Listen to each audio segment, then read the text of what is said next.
করে শাল কাঠ অথবা লোহা কাঠ জমা দিবা, সাবালেক থেকে নে বুড়ো পর্যন্ত, যাদের হাঁটা চলার ক্ষমতা আছে, বোঝাবার শক্তি আছে, এরা এক মন করে শাল কাঠ অথবা লোহা কাঠ 1 মাস পর্যন্ত 60,000 টন শাল কাঠ লোহা কাঠ একত্রিত করছে, এক জায়গায় স্তূপ করছে।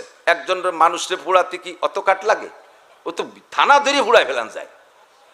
প্ল্যান হলো আগুন দিয়ে ইব্রাহিমরে আগে ভয় দিয়ে আতঙ্কিত করে ফেলবে। নমরুদও চাইছে না যে ইব্রাহিমরে পোড়াইয়া মারবে, শুধু সে চাইতেছে যে ইব্রাহিম সারেন্ডার করুক। তার সারেন্ডার করার জন্য যত প্রসেসর পদ্ধতি আছে তার একটা এভাবে তৈরি করেছে। 60,000 টন কাষ্ঠ একত্রিত করিয়া 1 সপ্তাহ তেল মারছে, আর চতুর্দিক দিয়ে বড় বড় ফুঙ্কার লাগাইয়া 1 সপ্তাহ পর্যন্ত আগুন জ্বালাইছে। আগুন উঠে গেছে প্রায় 1.5-2 মাইল উঁচু, আর বিশাল চড়কের মাথায় বান্ধিয়া ইব্রাহিম আলাইহিস সালামকে ফেলাবে। ইব্রাহিমকে প্রস্তাব দিয়েছে, ইব্রাহিম তুমি এখনো বলো, তুমি একটা সুযোগ নাও, তুমি দরকারে 1 মাস সুযোগ নাও, নইলে 1 বছর সুযোগ নাও, যে আমারে সুযোগ দেন, আমি 1 বছর ভাবিয়ে দেখি নমরুদ আপনারে আল্লাহ বলবো, আপনারে খুদা বলবো, না আমার আল্লাহরে খুদা বলবো, এই বলে আমারে ভাবার জন্য 1 বছর সুযোগ দেন। তাহলে নমরুদ ইব্রাহিমকে ছেড়ে দিতেন, ইব্রাহিম আলাইহিস সালামকে ছেড়ে দিত। কিন্তু ইব্রাহিম আলাইহিস সালাম কি ছিড়া, আবার কাল বিলম্ব কি, এখানে কি আছে? এই আগুনে ফেলাবে আর পুড়িয়ে যাবো, পুড়িয়ে মরার পরেই তো আমি জান্নাতে চলে যাবো। কন্যা সুবহানাল্লাহ, আমি আগুনে পুড়ে মরার পরেই তো জান্নাতে চলে যাব, কাজে আমার এই আগুনরে ভয় পেয়ে দেরি করার কি দরকার? ইব্রাহিম আলাইহিস সালাম বললেন, হে নমরুদ তোর ভিতরে খোদা হওয়ার কোনো যোগ্যতা নাই, তুই কিসের খোদা, তোর ভিতরে কি যোগ্যতা আছে? নমরুদ কয় তোমার খোদা কি পারে আমি তাই পারি। কদি আবাল রে কি করতে যায়, কয় তোমার খোদা যা পারে আমিও তাই পারি। ইব্রাহিম আলাইহিস সালাম কয় যে আমার খোদা ইহয়ী ওয়া ইউমীত, মারতেও পারে বাঁচাতেও পারে। নমরুদ কয় ওয়ানা উহয়ী ওয়া উমীত, অযোগ্যতা তো আমার আছে, আমিও মারতেও পারি বাঁচাতেও পারি। ইব্রাহিম আলাইহিস সালাম কয় তুই মারি বাঁচা দেয়া দি। জেলখানাতে 2টা আসামি ডাকে এনে, একটার নামে ফাঁসির অর্ডার হয়েছিল, সেটা তো মরবে, যেটা ফাঁসির অর্ডার হয়েছে সে মরবে না, তার তো মারি ফেলতে হবে।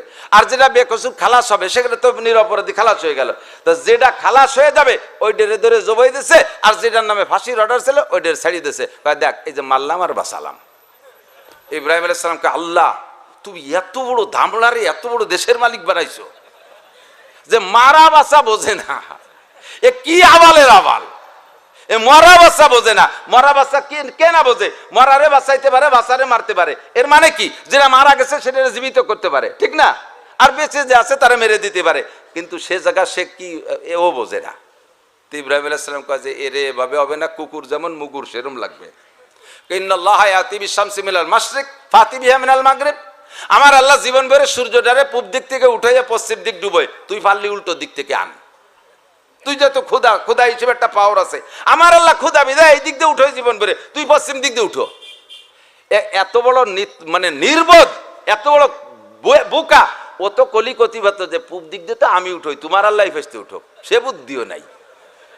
এ কলিয়ত হয়ে যেত, প্রার্থনা করছি আমি পূর্ব দিক থেকে যে সূর্য ওঠে এটা আমি উঠোই, তোমার আল্লাহ পারলে এই দিক দিয়ে আনুক, এ বললেও হতো। আর এ যদি বলতো নমরুদ আর ইব্রাহিম আলাইহিস সালাম যদি আল্লাহকে বলতেন, তা আমার আল্লাহ পশ্চিম দিকে সূর্যকে ফেরত দিতে পারতেন কি পারতেন না?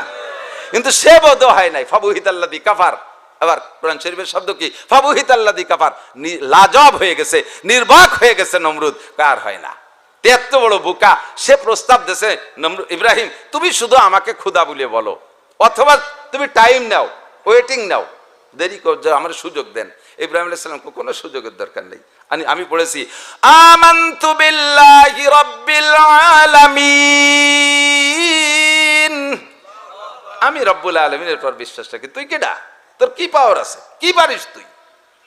খালি সুযোগ নে, তোর সময় মতো দোলাই দেওয়া হবে। তো দোস্ত, এই মুহূর্তে ইব্রাহিম জানে না যে আগুন ফুলবাগান হবে, ইব্রাহিম জানে না যে আগুন তার জন্য শান্তিদায়ক হবে। ইব্রাহিম তখনও জানে যে আগুনের যে স্বভাব, আমি আমার ফেলাইলে পুড়িয়ে আমি ছাইভস্ম হয়ে যাব, এ বুঝতেছেন। কিন্তু তাহলে কি আসছেন একসাথে বলেন? দিন ও দুনিয়া একসাথে এসে গেছে না? একদিকে আল্লাহর প্রতি বিশ্বাস, আর একদিকে জান বাঁচানোর জন্য দুনিয়ার আগুনে থেকে বাঁচার পথ অবলম্বন করা। এই দুইটা যখন এক জায়গায় আসছে, ইব্রাহিম আলাইহিস সালাম কয় আমি আগুনই পুড়ে যাব, তবু আমি আমার আল্লাহর সাথে কেউ শরীক করতে পারবো। আপনারা কি পারবেন? পারবেন শরীক করতে? खाने वाला खिलाने वाला के, बचाने वाला के, मारने वाला के, धारावाहिक बोलते থাকেন কে? রিজিক দাতা কে? সম্মান দেয় কে? সিনে নেয় কে? কেড়ে নেয় কে? সর্বময় ক্ষমতার মালিক আমার আল্লাহ। আমার রাজনৈতিক নেতারা ইমান ঠিক করে রাখলিস দিন একা ফিকাল আমালুল কলিল, ইমান রে ফ্রেশ করেন, নইলে কিন্তু কোনোটাই কাজ হবে না। যত চাপাবাজি করেন কবরে যাওয়ার পরে আপনার মতো নেতারে বাড়ইয়ে তেনা বানায় ফেলবে, আমার মতো মৌলবীর কোনো খাবার থাকবে না যদি লাইন মতো মরতে না পারি। কথা কন, মুশরিক হয়ে যায় নির্বাচন আসলে, রাজনীতি করতে করতে ইমান নষ্ট করে ফেলে। কয় কি কয়, জনগণ ক্ষমতার উৎস, ক্ষমতার উৎস জনগণ। কয় কি কয় না, কয় না? সব রাজনৈতিক দল কয় জনগণ ক্ষমতার উৎস, জনগণ যদি ক্ষমতা সেদিক। কে বলছে এই কথাটা? সেই 1400 বছর পর্যন্ত উলামায়ে কিরাম নবী রাসূলরা বোঝানোর চেষ্টা করছে, হাজার হাজার বছর ধরে উলামায়ে কিরাম আজ 1500 বছর আখেরি নবীর উম্মত বোঝানোর চেষ্টা করতেছে জনগণ ক্ষমতার উৎস না, ক্ষমতার উৎস কে? আরে জোরে বলেন না কে? একমাত্র আল্লাহ, আর কেউ না। চোখে আঙ্গুল দিয়ে আল্লাহ দেখাই দেয়। 42টা রাষ্ট্র শক্তিধর, যে কেউ ন্যাটোর সদস্য হতে পারে না। যারা নিজস্ব প্রযুক্তি দিয়ে অস্ত্র তৈরি করতে পারে, অত্যাধুনিক অস্ত্র, তারাই ন্যাটোর সদস্য হতে পারে। ইউক্রেনরা কিন্তু বিশাল বড় বিজ্ঞানী আছে, ওরা অস্ত্র বানাইতে পারে, অথচ তাদেরকে ন্যাটোর সদস্য বানাই নেই এতদিন। এবার ওই যে ট্যাম্প কায়দা মনে ডুন সৃষ্টি হচ্ছে। আমাদের মুসলিম কান্ট্রির ভিতরে একমাত্র খালি তুরস্ক আছে ন্যাটোর সদস্য। এই ন্যাটোতে সব দল সবাইরে নেয় না। এত বড় ন্যাটো বাহিনী, 42টা দেশ, কত দেশ? 42টা দেশের ন্যাটো বাহিনী ঐক্য হইয়া আফগানের কয় মোল্লারে মারার জন্য সেই জায়গা বাগরাম এয়ারপোর্ট একটা বানাইয়া, সেই জায়গা 20 বছর পর্যন্ত আমেরিকা মারছে, আর এর আগে 22 বছর পর্যন্ত রাশিয়া মহাশক্তি মারছে। এই দুই দলের পেশাপেশি মারামারির ভিতরে আর কি আফগানে মানুষ থাকার কথা? তার ভিতরে যা আছে কয়টা মোল্লা মৌলবী, কয়টা মোল্লা মৌলবী, নামও তাকে মোল্লা, নামও কি? পাগড়ি ভরা মোল্লা, পায়জামা ভরা মোল্লা, এটা সৈদ্রে ভরা মোল্লা, মিলাদ পড়া মোল্লা, এ বাড়ি ও বাড়ি যাই মিলাদ ছড়ি বেড়ায় সেই মোল্লা। সেই মোল্লা গিয়াতে কিছু নাই, চায়নাতে কয়টা ক্লাসিন কপ নিয়ে এই আমেরিকান আর ন্যাটো বাহিনীর অত্যাধুনিক বিশ্ব চ্যাম্পিয়ন সমস্ত অস্ত্র, বিমান, রকেট, হেলিকপ্টার সব আছে, সাজোয়া ট্যাঙ্ক সব আছে, বড় বড় কামান গোলা বারুদ আছে, সবগুলোকে 42 বছর পর্যন্ত লড়াই করে এত বড় ক্ষমতাকে উলাঙ্গা করে ছেড়ে দিয়েছে। ল্যাংটা হয়ে পালাইছে, লাস্টে পররে জাঙ্গিরাও খুলি থুয়ে দৌড়াইছে বিলাড়াড়ি, কোনা কোনি বিলির মধ্যে দিয়ে সাইডিয়ে বিমানের ডেনা দলিয়ে ঝুলিয়ে রয়েছে। দেখছেন না? একই পুরনো বানায়নি কিচ্ছা নাকি? আগের 1500 বছর আগের কিচ্ছা, ও পুরন কথা বাদ দাও, ওই হয় নাকি? এমনি চোখের সামনে আল্লাহ দেখাই দেয়। তাহলে ক্ষমতা যদি জনগণ, কি বলে, জনগণ যদি ক্ষমতার উৎস হয়, তাহলে ওরা জিতে যেত, মোল্লারা ঠকে যেত। কতক্ষণ এখন ঠকে যাইয়া বেশ যেতেই অপমান হয়ে চলে যায়, ফিরে আবার পাইতারা দিচ্ছে আমাকে বাগরাম বিমান ঘাটি দিতে হবে। মোল্লারা কয় আয়, খালি আয়। সে সময় খালি হাতে দুলাই দিছি, বা রাতে কিছু আছে, একটারও মাথা নিয়ে যাইতে দেবো না ইনশাআল্লাহ। আল্লাহ তাআলা তাদের হিম্মত আরো বাড়াই দিক, জোরে কানা আমি। কয় যে ও তো আফগানিস্তান, ওই জায়গা গেছি নাকি আমরা? রাজনীতি বুঝবেন না, বাস্তব বুঝানোর জন্য শিরিক আর কুফর মুক্ত ঈমান গড়ব, তাই কই এনেছি না আমি খুতবার মধ্যে। তো শিরিক আর কুফর মুক্ত ঈমান গড়ার উদ্দেশ্যে উদাহরণ বলছি, চোখের সামনের উদাহরণ। 1500 বছর 2000 বছর আগের কিচ্ছা না। সরকারি ক্ষমতা প্রধানমন্ত্রী তৎকালীন শেখ হাসিনার হাতে ছিল কি ছিল না? সরকারি ক্ষমতা যেহেতু তার হাতে, কাজেই যত ক্ষমতা, রাষ্ট্রীয় ক্ষমতা সব তার হাতে। র্যাব তার হাতে, কুবরা তার হাতে, পুলিশ তার হুকুমে, আর্মি তার হুকুমে, বিডিআর তার হুকুমে, নৌবাহিনী তার হুকুমে, বিমান বাহিনী তার হুকুমে, আনসার বাহিনী তার হুকুমে, শহীদার দফাদার তার হুকুমে, ছাত্রলীগ, যুবলীগ, কৃষক লীগ, তাঁতি লীগ, পাতি লীগ, যত লীগ আছে সব লীগ তার হাতে। সব থাকা সত্ত্বেও মাত্র নিরস্ত্র কয়েকজন পোলাপানের স্লোগানে সবাইকে পালানো লাগছে, দেশ ছেড়ে চলে যাওয়া লাগছে। সত্য না মিথ্যা? আমলিগ হন আর বিএনপি হন, সবাই ফাতাবিরু ইয়া উলিল আবসার, বুদ্ধি থাকলে এখান থেকে উপদেশ গ্রহণ করেন। আল্লাহ বলেন ফাতাবিরু ইয়া উলিল আবসার। এত বড় দল এখনো পর্যন্ত সকলে স্বীকার করতে বাধ্য। যদি উন্মুক্ত নির্বাচন হয় তাহলে আবার কারা হবে তা আল্লাহই ভালো জানে। আমরা তখনও জানতাম বাংলাদেশে আওয়ামী লীগের সংখ্যা বেশি, আর বাকি যা আছে তাই 14 দলে ভাগ হয়েছে, 3 মৌলবী 13 দল। আল্লাহ বলেন আমাকে মৌলবীকেই 13 দল, তে এত দলে ভাগ হয়েছে, বাকি ভোট। এবার খেয়াল করেন, অত বড় দল রে আল্লাহ তাআলা জনসমুদ্র তাদের সাথে থাকা সত্ত্বে তাদের পায়ের নিচে মাটি থাকতে দেয় নাই। কোথা থেকে কোথায় হারিয়ে গেল, পালিয়ে গেল খবর নাই। তাই ছাড়া তাদের পরে বাকি যারা আছেন তারা সেখান থেকে শিক্ষা গ্রহণ করেন, সীমা লঙ্ঘন করবেন, সীমা লঙ্ঘন করবেন, তাহলে তাদের পরিণতি তাদের চাইতে খারাপ হবে। সীমা লঙ্ঘন করবেন, অন্যায় করবেন, জুলুম করবেন, সীমা লঙ্ঘন করবেন, অবশ্যই আওয়ামী লীগের চাইতে বড় দল আপনারা নন। কোন দলই তাদের চেয়ে সংখ্যায় বেশি না। তাদেরকে আল্লাহ তাআলা এমন অপমান করে শিক্ষা দিয়েছে, বাকিরা সেখান থেকে শিক্ষা গ্রহণ করেন। বাড়বেন, আল্লাহ তাআলা মাটির সাথে মিলিয়ে দেবে। ঠিক কি ঠিক না? ক্ষমতার উৎসকে ইব্রাহিম আলাইহিস সালাম কয়, তুই কোন জায়গার পাইছু যে তোরে আমার আল্লাহ ক্ষতি হবে? নমরুদ রে কয়, দে ওটারে পুড়াই দে। পুড়াই দেবে বলে সড়কের মাথায় বাঁধছে, সড়কের গোড়া জিব্রাইল চিবিয়ে ধরে উঠেছে। জিব্রাইল যদি সড়কের গোড়া ধরে বসে, তাহলে নমরুদের 14 গোষ্ঠী শহরটাই নিয়ে সোজা আসতে পারবে? নমরুদের সেনাবাহিনী ছিল তৎকালীন 70 লক্ষ। সারা পৃথিবীর রাজা তো, 70 লক্ষ সেনাবাহিনী। এই 70 লক্ষ সেনাবাহিনীর কাজে লাগাইছে, জনগণ লাগাই দিচ্ছে। সে সড়কটা নিয়ে জিব্রাইলের হাতে ছুটোতে পারে না। এর মধ্যে ছুটো দিতে হবেই, কাজ তো করতেই হবে। বুদ্ধি একজনের দিতে হবে না? উপদেষ্টা একজন আছে, প্রধান উপদেষ্টা। আমাকে ডক্টর ইউনূস সাহেব না, প্রধান উপদেষ্টা মিস্টার ইবলিস। কেডা? মিস্টার ইবলিস। আইসা নমরুদ দেখে সার না সার, সার না সার, সার। এ সারা দুনিয়া ধরে টানলিও কেউ ছুটোতে পারে। ও জায়গা বিশাল এক মস্তান ধরে রাখছে। কয় তার কি ছুটানো যাবে না, পারা যাবে না, সফল হতে পারবো না? হ্যাঁ, হতে তো হবেই। তো সিস্টেম কি? কয় যে যা যা করতেছেন হইতে হবে না। ও জায়গা আলাদা একটা কায়দা আছে। ওই পশ্চিমের থেকে আমেরিকান লেংটি সেমড়ি গিয়ে নিয়ে আসেন, নিয়ে আসেন। নারী অধিকারের নামে কিছু সেমড়ি গিয়ে নিয়ে আসেন। কিছু উলাঙ্গি মহিলা, 40 জন লাগবে। কত? 40-এর একটা বরকত আছে। 40 জন মহিলা লাগবে, আনেন। অর্ধ ও তাদের উলাঙ্গিনী করে সেম শক্তির 40 জন যুবক, তাদেরকে ওপেনে ব্যভিচারিতে লিপ্ত করে দেন। তাহলে এই কাজে যখন এই জায়গায় এই কাজ যখন যেখানে হয়, ও জায়গা কোনো ফেরেশতা থাকতে পারে না। ও জায়গা গোড়া ধরে রাখছে হলো জিব্রাইল। আর জিব্রাইল এই আকামের মধ্যে থাকতে পারে না। আকাম ঘটায় দেন, ও ছাড়িয়ে দিয়ে চলে যাবে, সড়ক গুল্লি দেবেন, জায়গা মতো পড়ে যাবে। নমরুদ কয়, কোনো সমস্যা নাই। এই মন্ত্রী কেডা কেডা আছিস, ডাক দে। সবাই রে ডাইকা 40 জন গুছাইয়া সে জায়গা অপকর্মে লাগাই দিছে। জিবরিল কয়, আল্লাহ আর থাহা গেল নাই, শয়তানকে মদ্দি। কি এর বোকা, চলে এসো। তুমি কি নমরুদ, তুমি কি ইব্রাহিমের আল্লাহ নাকি? তোমার বাঁচানোর দায়িত্ব নাকি? তোমার যেটুকু কইছি সেটুকু, আমি তোমার লজ্জা দিচ্ছে, সরিয়ে আসো। ইব্রাহিম জিবরিল আলাইহিস সালাম ছাড়িয়ে দিয়ে চলে গেছে। আর চড়ক আলগা হয়ে গেছে, টান দেশে গুল্লি দেশে জায়গায় যেয়ে পড়ে গেছে। ওরা তো খুশিতে ঘুড়ি উড়াচ্ছে, খুশিতে ঘুড়ি উড়াচ্ছে। ঘুড়ি উড়াবেন, এটা নমরুদের আমল। আল্লাহ ইব্রাহিম আলাইহিস সালাম যখন পড়ছে, জিবরিল আলাইহিস সালামকে আল্লাহ পাক অর্ডার করলেন, জিব্রাইল এর আগে এই চড়কের বান্দার সময় ফেলাবে তো, যখন চড়ক আলগা হয়ে গেছে, এখন তো টান দিলি সরবে। এখন যাইয়া ওই প্রধান উপদেষ্টা আবার যাইয়া নমরুদরে বলতেছে, মহারাজ ওই ইব্রাহিমের গায়ে যে জামা কাপড় আছে না, ওর মধ্যে কিন্তু জাদু, ওর মধ্যে জাদু করা। ওই জামা কাপড় সব হেলালি, ও পড়বে টড়বে না। তাহলে কি করতে হবে? তার মানে ইব্রাহিম আলাইহিস সালামকে অপমান করার জন্য উলাঙ্গা করতে হবে, কাপড় খুলতে হবে। হ্যাঁ, তাহলে খুলে বেলাও, জামা কাপড় খুলে বেলাও, তো পায়জামাটার জামা সব খুলে বেলাও।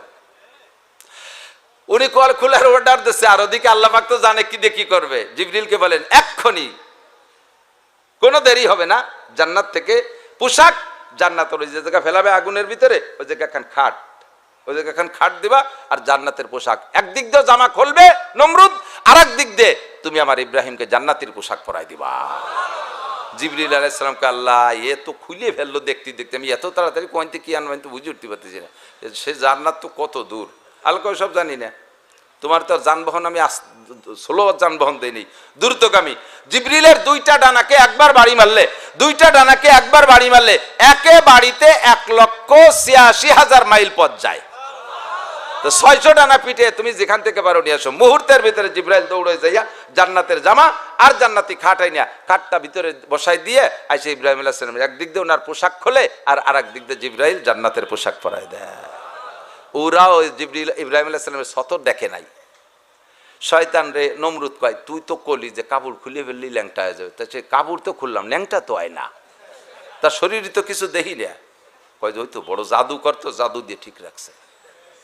কোন জাদুতে কি খেলা খেলতেছে তা তো আর ওই শয়তান জানে না।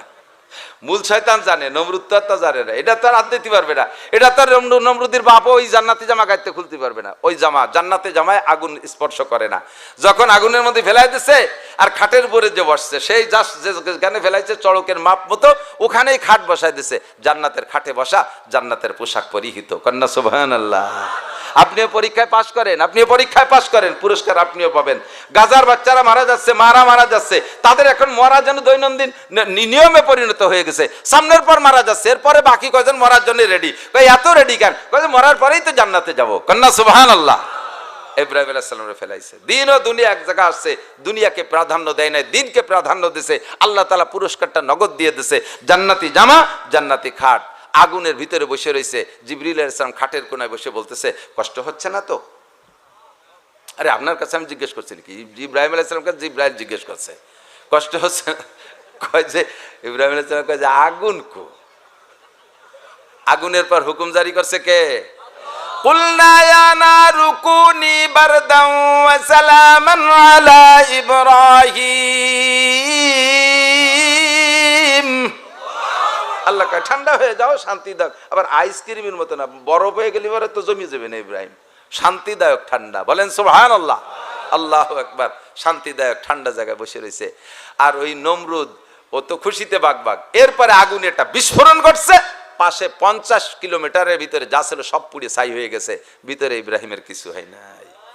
এভাবে আমি খলিল হয়েছি। খলিল খালি নাম রাখলি খলিল হয় না, খলিল হতে মেলা কিছু খড়কুটো খরচ করা লাগে। 2 নম্বর মনে আছে নাকি? 3 নম্বর গুণ কি, যেটা বলবো বলে বক্তাকে স্বভাব যায়, এক জায়গায় হাত দিয়ে নানান জায়গায় ছড়াই বড়ায় নাই। 2 নম্বর। 3 নম্বরটা হলো আমি এই জায়গা থেকে এই জায়গা সরিয়ে বসি না যদি ওই জায়গা কোনো বৈধ লাভ না থাকে। আমি যেখানে বসা আছি এখান থেকে এই জায়গা বসবো, এখান থেকে ওই জায়গা সরিয়ে বসতে গেলে আমার বৈধ কোনো লাভ না থাকলে আমি এখানে সরিয়ে বসি না। ওই আখেরাতের লাভ নয় দুনিয়ার কোনো বৈধ লাভ হবে। অর্থাৎ এক কথা, আমি সময়কে অপচয় করি না, আমি সময়ের অপচয় করি না। আমি ঘন্টার পর ঘন্টা চায়ের দোকানে বসে বসে টেলিভিশনের দিক বুতুম পেশার মতো তাকায় বসে থাকি না, তাই না? বুড়ো বুড়ো মানুষ, কাম নাই কাজ নাই, সংসার থেকে রিটার্ন, এই যাইয়ে তে মাথায় বুসুম দিয়ে বসে রয়েছে। হাঁটু 2 হেন উঁচু আছে, 2 হাঁটুর মাথায় 2টি টুপি দিলি ঠিক। বুড়োর পাশার গসায় সে বেঞ্চ মাসে 2 বার পাল্টানো লাগে। ওই যে সকালে যে বসে, কাকা আপনি এ জায়গা বসে থাকেন, বুড়ো মানুষ টেলিভিশনের সামনে। আরে আমি কি আজে বাজে লোক কিছু দেখি, আমি একটু সংবাদ দেখি। সংবাদ উনি সংবাদ না দেখলে সংবাদের সর্বনাশ। সংবাদে কি দেখছেন? কয় ডেলি ওই একটা মাই এই খবর পড়ে। সংবাদ করছে কাকা। আর বলছে কি ইসরায়েল ফিলিস্তিনের কি দেখি হলো জাতিসংঘের খবর, কয় মেয়েটা একদিনও মাথায় কাপড় দেয় না। সংবাদ বলতেছে উনি। ইয়া না, পশ্চিমে মধ্যপ্রাচ্যের খবর কি, ও মেয়েটার দাঁত ফাঁক ফাঁক। সব মাইয়ের গল্প শুনে সংবাদ কি করছে সে কিছু জানে না। আর কয় আতাল কুড়িয়ে বুড়ো আছে, আতাল কুড়িয়ে বোঝেন তো? আতাল চেনে না? গরু বান্ধে যে জায়গা, তারে কি কয়? আতাল। গুগল তো গড়, বাইরে একটা জায়গা বান্ধে না, কি কয়? খেসা। আমাকে দিকে ওই খোলা জায়গায় যেন গরু বান্ধে 5-7টারে গড়া দিয়ে খেসা দিয়ে, ওর কয় আতাল। তো ওই জায়গা যার যে গরুগুলো থাকে নড়াচড়া করার ক্ষমতা নাই, কাম কাজ করতে হবে না, ওরে কয় আতাল কুড়িয়ে। সংসারে বুড়োগুলো আতাল কুড়িয়ে, কোনো কাম নাই কাজ নাই, সংসার থেকে রিটায়ার্ড, যাইয়ে ওই জায়গা বসে আতাল কুড়িয়ে বসে বসে হাসিনে, খালেদা, ইরশাদ, জিয়া, তারপরে ইউনুস মিনুস যারা আছে সবাই বুদ্ধি দেয়। ইউনুসির কোনো বুদ্ধি নেই, ওটা আয় দাবাল, তার বুদ্ধি নাই। তারে আল্লাহ বাংলাদেশের প্রধান উপদেষ্টা বানাইছে, উনি বুদ্ধির ঠিলে এই জায়গা বসে তেমাথা বসে রয়েছে, গোষ্ঠী গোষ্ঠী লুঙ্গি ভাষাইতে খুলি যাচ্ছে, এক পাশে ল্যাংটা বাড়াই যাচ্ছে, তাও বোধ পায় না, বুদ্ধির ঠিলিয়া আছে না নাই কথা কর না। এই জায়গা বসে বসে সময় নষ্ট করেন। আচ্ছা আজান দিলি চাচা, মসজিদে আজান দিচ্ছে চলেন, পেট খারাপ, গ্যাস হইছে। এই গ্যাস এই জায়গা যে বেশি মাইরিয়ে দেয়, মাঝে মাঝে দোকানদারও কেতলি মেতে ফেলাইতে দৌড়ানো লাগে। এইসা গ্যাসের গ্যাস আছে না এরকম? কতক্ষণ না খায়। আগের সিস্টেম ছিল আমাদের ছোটবেলায় সব জিনিসই প্রমোশন হয়েছে, সব জিনিসই প্রমোশন হয়েছে, আপডেট হয়, নতুনত্ব হয়, নতুন আসতেছে। কিন্তু সবচাইতে বেশি প্রমোশন পাইছে পায়খানায়। আগে ছোটবেলায় কত আঁকতে গেছে, তারপরে কত ময়দানে গেছে, তারপরে কত বাগানে গেছে, এরপরে কত টাকটিতে গেছে, এরপরে কয় ঝাড়া ফিরতে গেছে, এরপরে একটু ভালো হয়েছে, কয় পায়খানায় গেছে। তারপরে কতদিন পর কয় লেট্রিনি গেছে। এরপরে লেট্রিনের পর টয়লেট, তারপরে হয়েছে বাথরুম গেছে না বাকি একবার, বাথরুম, টয়লেটের পর বাথরুম, লেট্রিনের পর টয়লেট, টয়লেটের পর বাথরুম, এখন হচ্ছে ওয়াশরুমই যে ফস করে মারি দেয়। 10 প্রমোশন পাইছে, আমি গুনিয়ে দেখছি সকালবেলা এসে করছে 10টা প্রমোশন হয়েছে পায়খানায়। আগে পায়খানা আসলে ঘরে বসে গল্প করে মুরব্বীরা, যদি কার বাথরুম আসে বলতো তোরা বয় আমি একটু বাইরেতে আসি, বাথরুম সব বাইরে ছিল না। আর এখন উঠোনে বসে গল্প, আরে যদি কার পায়খানা কাছে আসে তাকে তোরা বয় আমি একটু ঘরেতে আসি, পায়খানা সব ঘরে ঢুয়ে গেছে অ্যাটাচড, ঠিক না? আগের মানুষের অবস্থা বাহ্যিক কেমন ছিল? মাঠে ঘাটে কাজ করে, দোকানপাটে ব্যবসা বাণিজ্য করতো, খেত খামারে কাজ করতো, সংসারে কাজ, আজান হইলে বলতো হয় তোরা চল, নইলে তোরা থাক, আমি একটু মসজিদে আসি। আর এখন মসজিদের পাশে চার দোকান, সকালের থেকে 1টা পর্যন্ত ওখানে বসে বসে চা খা খাই হচ্ছে, ভাও গল্প করছে, আজান দেওয়ার সাথে সাথে কয় তোরা থাক আমি একটু বাড়িতে আসি। সব উল্টে গেছে, ঠিক না? আগে আজান দিলে কয় তোরা থাক আমি মসজিদের থেকে আসি, আর এখন আজান দিলি মসজিদের দ্বারাতে চলে যা, কয় তোরা থাক আমি বাড়িতে আসি। এই যে সবাই অপচয় করেন চার দোকানে বসে, জবাব দেওয়া লাগবে কি লাগবে না? ইব্রাহিম আলাইহিস সালামকে আমি এখান থেকে ওখানে উঠে বসি না যদি আমার জাগতিক কোনো বৈধ লাভ না থাকে অথবা আখেরাতের লাভ না থাকে। কাজেই এই যে হুজুর আপনি কইলেন যে একটু জায়গা ছাড়িয়ে দিয়ে সামনে আগোয় বসেন, তাহলে আগোয় বসলে আমার দুনিয়াবি কোনো লাভ অথবা আখেরাতের কোনো লাভ থাকলে জায়গা ছাড়িয়ে দেবো, আমি ছাড়বো না। এই কব বলি সে কুয়াইতে ঠেলতে ঠেলতে আইছি, চিনতে পারেন কত আজ হয়ে গেছে ফাঁকে। এই জাগার কথা মনে আছে নাকি? যদি বলা হয় জায়গা ছেড়ে দিয়ে একটু আসো, বলবো আমার এই জায়গা ছেড়ে দিয়ে, ভালো জায়গা ছেড়ে দিয়ে সামনে গেলে আমার কি লাভ বলেন? আমি এই জায়গাতে ওই জায়গায় সরিয়ে বসবো না যদি লাভ না পাই। আল্লাহ পাক বলে দিয়েছেন, বলে দেন এছাড়া আপনার রাত বানায় বলা লাগতেছে না, বাপের বাড়িতে 2 বিঘা জমিও দেওয়া লাগতেছে না, এই ব্যবস্থা আমার কাছে আছে। কি কয়? ওয়াইদা কিলা লাকুম তাফাসসাহু ফিল মাজালিসি ফাফসাহু ইয়াফসাহিল্লাহু লাকুম। আল্লাহ পাক আপনাকে দুনিয়ায় প্রশস্ততা দান করবে আর জান্নাতের ভিতরে কমপক্ষে সমপরিমাণ জায়গা দিয়ে দেবে। তাহলে এই জায়গাতে ওই জায়গায় সরে বসাতে লাভ আছে না নাই? একটু আগে বসতে গেলে জায়গা বিশেষ বসা যাবে কি যাবে না? ওই জাকিল এরকম তাফাসসাহু ফিল মাজালিস ইয়াফসাহিল্লাহু লাকুম, আল্লাহ পাক জান্নাতের মধ্যে জায়গা দেবে। আপনাদের নোয়াপাড়ার জায়গার দাম বেশি না বেস্তের জায়গার দাম বেশি? শতকে 100 টাকা বেশি হবে না? নোয়াপাড়ার জমির চেয়ে জান্নাতের জমির দাম 1 শতকে 100 টাকা বেশি তো হবেই। সারা দুনিয়াকে 1 লক্ষ বার বিক্রি করলো, জান্নাতি মানুষের হাতে যে ছড়ি থাকবে, ওই লাঠিটারে এইভাবে খাড়া, ছড়ি কয় না, ছড়ি, এই হাড়ের লাঠি, এই হাড়ের লাঠি খুব শানদার মতির লাঠি থাকবে, ওইটাকে খাড়াভাবে জমিনের উপরে রাখবে, জান্নাতের জমিনের উপরে। তো ওই লাঠির নিচে যতটুক জায়গা হয়, দুনিয়ার মধ্যে যা কিছু আছে তার চাইতে অটুক জায়গার দাম বেশি। কাজেই যদি একটু সরিয়ে বসার কারণে একটুক জায়গা আমার বেস্তের মধ্যে দেয়, আমার জায়গা তার অরিফত বসবাস করবে না। যে আমার জায়গা যেখানে আমি থাকবো সেই জায়গা, আল্লাহ আমার নামে বেস্তের মধ্যে জমি দলিল হইছে, আমি ওই জায়গা থাকবো, দুজকে থাকতে পারবো না। আল্লাহর সাথে একটা ঝগড়া হওয়া দায় নেওয়া যেতে পারে মোটামুটি এ নিয়ে। কাজেই এখানে সরিয়ে নড়ে বসার মধ্যে লাভ আছে। কন্যা সুবহানাল্লাহ। সময় কম, কামাই বেশি, অল্পক্ষণের ভিতরে একটু জায়গা মতো চলে যাই। কোরআন শরীফ কত? কোরআন শরীফ কয় পারা? জোর হলো না? সবাই বলছেন জানেন তো? সূরা কয়টা? 114টা। আয়াত 2 প্রকারে গণনা আছে। হযরত আলী রাদিয়াল্লাহু তাআলা আনহুর গণনা মতে 6666, সিদ্দিকা আয়েশা রাদিয়াল্লাহু তাআলা আনহা গণনা করেছেন সেই হিসেবে 2636, 2236। বলবেন যে হুজুররা মশালার মধ্যে ঢুকলিয়েই মতানৈক্য শুরু হয়ে যায়। কোরআন শরীফের আয়াত তাও গুনতি যে 2 হুজুর 2 দিক চলে গেছে। আল্লাহু আকবার। আরে ভাই, ভালো জিনিসের ক্যারেট বন্টন হয়। আমাদের দেশে স্বর্ণকারের দোকানে যান না স্বর্ণ কিনতে? স্বর্ণের ভিতরে 28 carat, 26 carat, 24 carat, 22 carat, 20 carat, 18 carat আছে না? বাঙ্গাড়ি লোহার কয় ক্যারেট আছে? বাঙ্গাড়ি লোহা কি 22 ক্যারেটের?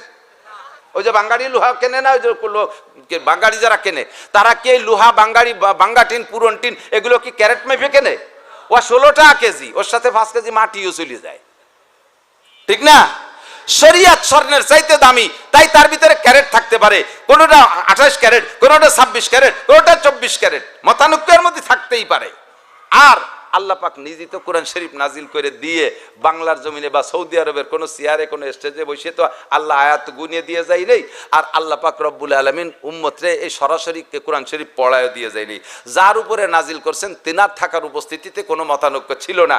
উনি চলে যাওয়ার পরে এরপরে বাস্তব ভিতরে ঢুকে দেখে যে এক একজন এক এক মত হয়ে গেছে। আর হওয়াটা একেবারেই স্বাভাবিক। অনেকে মতানৈক্য করে, অনেকে আমাদের পর খেয়াল করেন, মনে রাখেন, কথা মনে রাখেন, অনেকে অভিযোগ করে, কয় যে হুজুররা হুজুরি মিল নাই, এক কোরআন, এক আল্লাহ, এক রসুল। কথা কোন ঠিক না? আমাদের রসুল কয়জন? একজন। আখেরে রসুল তো একজন। আমাদের আল্লাহ কয়জন? কোরআন কয়খান? হাদিস একই, যদিও টুকরো খন্ড খন্ড ভাগ হয়েছে, মূল হাদিস তো নবী পাকের কথা। তাই এক আল্লাহ, এক রসুল, এক কোরআন, এক হাদিস। তার মধ্যে ইমাম সাইড দিয়ে কে? চার ইমাম না? ইমাম কয়জন? চারজন না? মশালাটা কই এই কয়, আমাকে এই কইছে, আমাকে এই কইছে, আমাকে কইছে। ইমাম আবু হানিফা কইছে কানে একবার রাত দিতে হবে, শাফি কইছে 2 বার দিতে হবে, মালিক কইছে 3 বার দিতে হবে, আর একজন কইছে বুকির বসানা, আর একজন কয় নাবির নিচে সানা। কি করব? তোমরাই তো কোন, আপনারাই তো মানা হরো, করবো কি? এই ঝামেলায় পড়ে যান। এদিক তাকান, অভিযোগের কিচ্ছুই নাই। আল্লাহ আমাদেরকে কোরআন শরীফ নাজিল করে দিয়ে স্টেজে বসে তাফসীর করে বুঝাই দিয়ে যায় নাই। কোন আয়াতের মধ্যে থেকে কোন মাসালা বের হবে এটা বুঝাই দিয়ে যায় নাই। নবী পাক যতদিন ছিলেন ততদিন সামনে যা ছিল এবং সাধ্য অনুযায়ী ভবিষ্যতের অনেক মাসালা হুজুর বুঝাই দিয়ে গেছেন। এরপরে নতুন নতুন আবিষ্কারের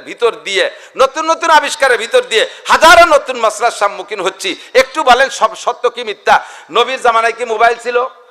আবু বকরের জামানায় ছিল? ওমর, উসমান, আলী, তালহা, জুবাইর, বিলাল, আম্মার, সোহাইব, সাহাবায়ে কিরাম, তাবেঈন, তাবেঈন, আইম্মা মুজতাহিদিন, আবু হানিফা, শাফি, আহমদ, মালিক, বুখারী, মুসলিম, তিরমিজি ওয়ালা, এ সময় মোবাইল ছিল? এখন মোবাইল আবিষ্কার হয়েছে কিনা? তো এই মোবাইল নিয়ে মসজিদে গেলি পারা, মোবাইলের ভিতরে যদি মমতাজের গান বাজি ওঠে, এটা কোন আয়াত দিয়ে জবাব দেবেন? মোবাইলের ভিতরে রিংটোন মমতাজের গান আছে না নাই? জাতীয় সঙ্গীত আছে না নাই? ইমাম সাহেব পড়ে আলহামদুলিল্লাহি রাব্বিল আলামিন আর রহমানির রহিম মালিকি ইয়াউমিদ্দিন, আর মোবাইলই গাই উঠছে আমার সোনার বাংলা। আর কোন গান শুনবেন? আল্লাহর জাতীয় সঙ্গীত না দুনিয়ার বাংলাদেশের জাতীয় সঙ্গীত? একটা ফয়সালায় যেতে হবে না?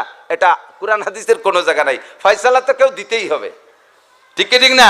এর জবাব কের দিতেই হবে। এই জন্য উলামায়ে কিরামকে নবী পাক সেই সময় বলে দিয়ে গেছে, এই জিম্মাদারি আমার উলামায়ে কিরামের, আমার উলামায়ে কিরামের। আর কি বলা হয়, লা তাজতামি উম্মতি আলা দালালা, লা তাজতামি উম্মতি আলা দালালা। আমার উম্মতের ভিতরে বড় একটা উলামায়ে কিরামের দল, এরা কখনো গুমরাহির উপরে প্রতিষ্ঠিত হবে না। এরা কোরআন হাদিসকে ঘাইটিয়ে কিয়াস করে করে ওর ভিতরেতে মাসালা বের করে আপনাদেরকে দেবে। এটা আপনাদের গ্রহণ করা ওয়াজিব। কোরআনকে মানাও যেমন জরুরি, এই মাসালাগুলো মানাও এরকম জরুরি। এদিকে আসেন, এখন যেহেতু আল্লাহ পাক নিজে সামনে বসে মশালা বলে দিয়ে যায়নি, কাজে কোরআন শরীফের একটা আয়াতের ভিতরে হাজারো রকমের তর্জমা থাকতে পারে, শত হাজার রকমের তর্জমা থাকতে পারে। এটা আল্লাহর বাণী, আল্লাহর বাণী, তার প্রশস্ততা অনেক বেশি, প্রশস্ততা অনেক বেশি। আমাদের ভাষার মধ্যে আছে না নাই? একজনের যদি বলেন সামনের দিকে হেঁটে চলো, ছোট যদি হয়, তারে আমাদের বাংলা ভাষায় কি কন? এ হাট কন না? সামনের দিক হাট। আর একজনের কাছে জিজ্ঞেস করছেন, ভাই নোয়াপাড়ার হাট কোন দিক? কয় সামনের দিক হাট। নোয়াপাড়ার হাট তাও সামনের দিক, সামনের দিক হাট তাও হাট। একই হয় আকারে হাট। এক হাটের দ্বারা 8 বাজার হাট, আর এক হাটের দ্বারা পায়ে হাঁটা হাট। তর্জমা আছে না নাই? এরকম বলে মুশতারাক তর্জমা, মুরাদের তর্জমা বহুত আছে। তো কোরআন শরীফের ভিতরে একটা বহুত আয়াত আছে এরকম। এমনি বাংলায় আপনাদের আমি মাঝে মাঝে বলি, বুঝার জন্য বলি, কষ্ট হচ্ছে আপনাদের? আমি কি একেবারে আজে বাজে কথা করছি না? আমি তো আমার কাছে বলেই যাচ্ছি, অপ্রয়োজনই শুনেন না, বাদ দিয়েন। খেয়াল করেন, বাপ মাঠের হাল চাষ করে। ওলামায়ে কিরাম মনে রাখবেন, খুব মনে রাখবেন, ছাত্ররা খুব মনে রাখবেন, এটা অনেক সময় কাজে লাগবে। যারা এই জাতীয় অ্যাটাক করে আপনাকে, তাদের জবাব দিতে পারবেন ইনশাআল্লাহ। একেবারে বাস্তব একটা উদাহরণ। বাপে মাঠে গেছে শুক্রবারের দিন হাল চাষ করতে, বিলির ভিতরে 2 কিলোমিটার ভিতরে। বাপ নিয়মিত জামাতে নামাজ পড়ে, কোনোদিনও জুমার দিন বিনা গোসলে মসজিদে যায় না, আর সব দিন আব্বা আগে যায়। আজকে বিলের ভিতরে 2 কিলোমিটার বিলির ভিতরে হাল চাষতে গেছে। হাল চাষ করতে করতে করতে শুক্রবার এমন টাইম পর্যন্ত চলে গেছে যে মাত্র আর ওই বামর কয় না আতর কয়, এই আতর, এক আতর জায়গা বাকি থাকতে আজান দিয়ে দিয়েছে। সেই জায়গা থেকে বাড়ি আসতে হবে, গোসল করতে হবে, মসজিদে যেতে হবে। আবার এই এক আতর জায়গা 3 হাত জায়গার জন্য আজকে শোষে না রেখে গেলে আবার দেনে আর একদিন আর একটা হাল নিয়ে আসা লাগবে। ওইটুক সস্তি যাইয়ে বেলা এমন চলে গেছে, বাড়ি এসে বাড়ির পাশে মসজিদ, আসার সাথে সাথে শুনে খুতবা আজান শুরু হয়ে গেছে। মুয়াজ্জিন খুতবার আযান দিচ্ছে, মসজিদের দিকে তাকায় দেখে গরুরে ছাড়িয়ে দিচ্ছে, একটা চলে গেছে গোয়াল ঘরে, একটা চলে গেছে রান্না করে, আর গরু বান্ধার সময় নেই। বাপে উঠোনে যায় ডাক ছাড়িয়ে পানি, ডাক ছাড়ছে কি কইয়া, এ পানি দে, কি বলছে, এ পানি দে, এমন ভাবে ডাক দিছে খুতবার আযান শুরু হয়ে গেছে। ছেলে তিনটে একটা বালতি বইরে মগ নিয়ে আইছে, আর এক ছেলে দৌড়ে যাইয়া জগ বইরে পানি এনে গিলাস নিয়ে আইছে, আর এক ছেলে দৌড়ে যাইয়া বদনা বইরে পানি নিয়ে আইছে। বাপে কি কইছে, পানি দে, বলে নাই বালতি বইরে মগ আন, বলে নাই জগ গিলাস আন, বলে নাই বদনায় আন, শুধু বলছে পানি দে। এই বাপের কাছ থেকে ছেলেরা বাংলা শিখছে। সেই বাপের একটা বাংলা, তাই যদি 3 রকম তর্জমা হতে পারে, আর তিনটাই সহি। বাপে অজুর বদনা নিয়ে অজু বানাইয়া গাটারে একটা জ্বালাই দিয়ে মসজিদে যে জুমো পড়িয়া এসে ছেলেকে নিয়ে বসে, বাবা আমি পানি চাইলাম, 3 জনে 3 প্রকার পানি আনলে, যার যার পানি আনার পক্ষে যদি উপযুক্ত প্রমাণ কি বলা হয় যুক্তি পেশ করতে পারো, তাহলে তাকে 1000 করে টাকা পুরস্কার দেব। কে কি জন্য পানি আনলে? যদি কেউ যুক্তি যদি অযৌক্তিক হয়, বাবা না কিছু। এখন 3 ছেলে বসে, প্রথম জন বলতেছে, আব্বা আমি জীবনেও কোনোদিন আপনাকে বিনা গোসলে জুমার নামাজ পড়তে দেখি নাই। মাঠের থেকে আইছেন, সারা গায়ে ধুলোবালি, এর ভিতরে আপনি কি বিনা গোসলে কিভাবে মসজিদে যাবেন? আদৌ সম্ভব না। তাই আমি দৌড়ে যে পানি নিয়ে আসছি। যৌক্তিক না অযৌক্তিক? যুক্তি ঠিক আছে না নাই? থ্যাংক ইউ, তুমি পাবা 1000 টাকা। তুই জগে আনলি কে? আব্বা যেভাবে ডাক ছাড়ছেন পানি দে, আমার তো মনে হয় আমার আব্বা পানির অভাবে মরিয়ে যায় বুঝি। বাইচে থাকলে জুমার নামাজ না পড়ুক, জোহরের নামাজ পড়তে পারবে, গোসল পরে, আগে বাপরে পানি খায় বাঁচায়নি, তাই আমি দৌড়ে যে জগ গ্লাসে আনছি। যৌক্তিক না অযৌক্তিক? 1000 টাকা তুইও পাবি, তোরটাও ঠিক আছে। তুই বদনায় আনলি যে, আব্বা এখন গোসলের সময় আছে, খুতবার আযান হয়ে গেছে, আর ওদিকে এতক্ষণ যখন বাইসি আছেন আর 2 রাকাত নামাজ পড়তে পড়তে পানির অভাবে মরবেন না। আমার বিশ্বাস কোনো মতে বাপরে অজু বানায় মসজিদে পাঠাতে হবে, তাই আমি বদনা নিয়ে আইছি। এটা আরো যৌক্তিক, তাই তো বাপ বদনা নিয়ে গেছে, ঠিক না? তাহলে 1000 টাকা পানির বিনিময়ে যদি যুক্তি প্রমাণ করতে পারে 1000 টাকা পাবে। এখন 3 ছেলে পাবে কি পাবে না? অথচ পানি ব্যবহার করছে কোনটা? বদনারডা, লুটারডা। পানি ব্যবহার করছে লুটারডা, আর 2টা ব্যবহার করে নাই, কিন্তু 2টা যুক্তিসঙ্গত, ঠিক কি ঠিক না?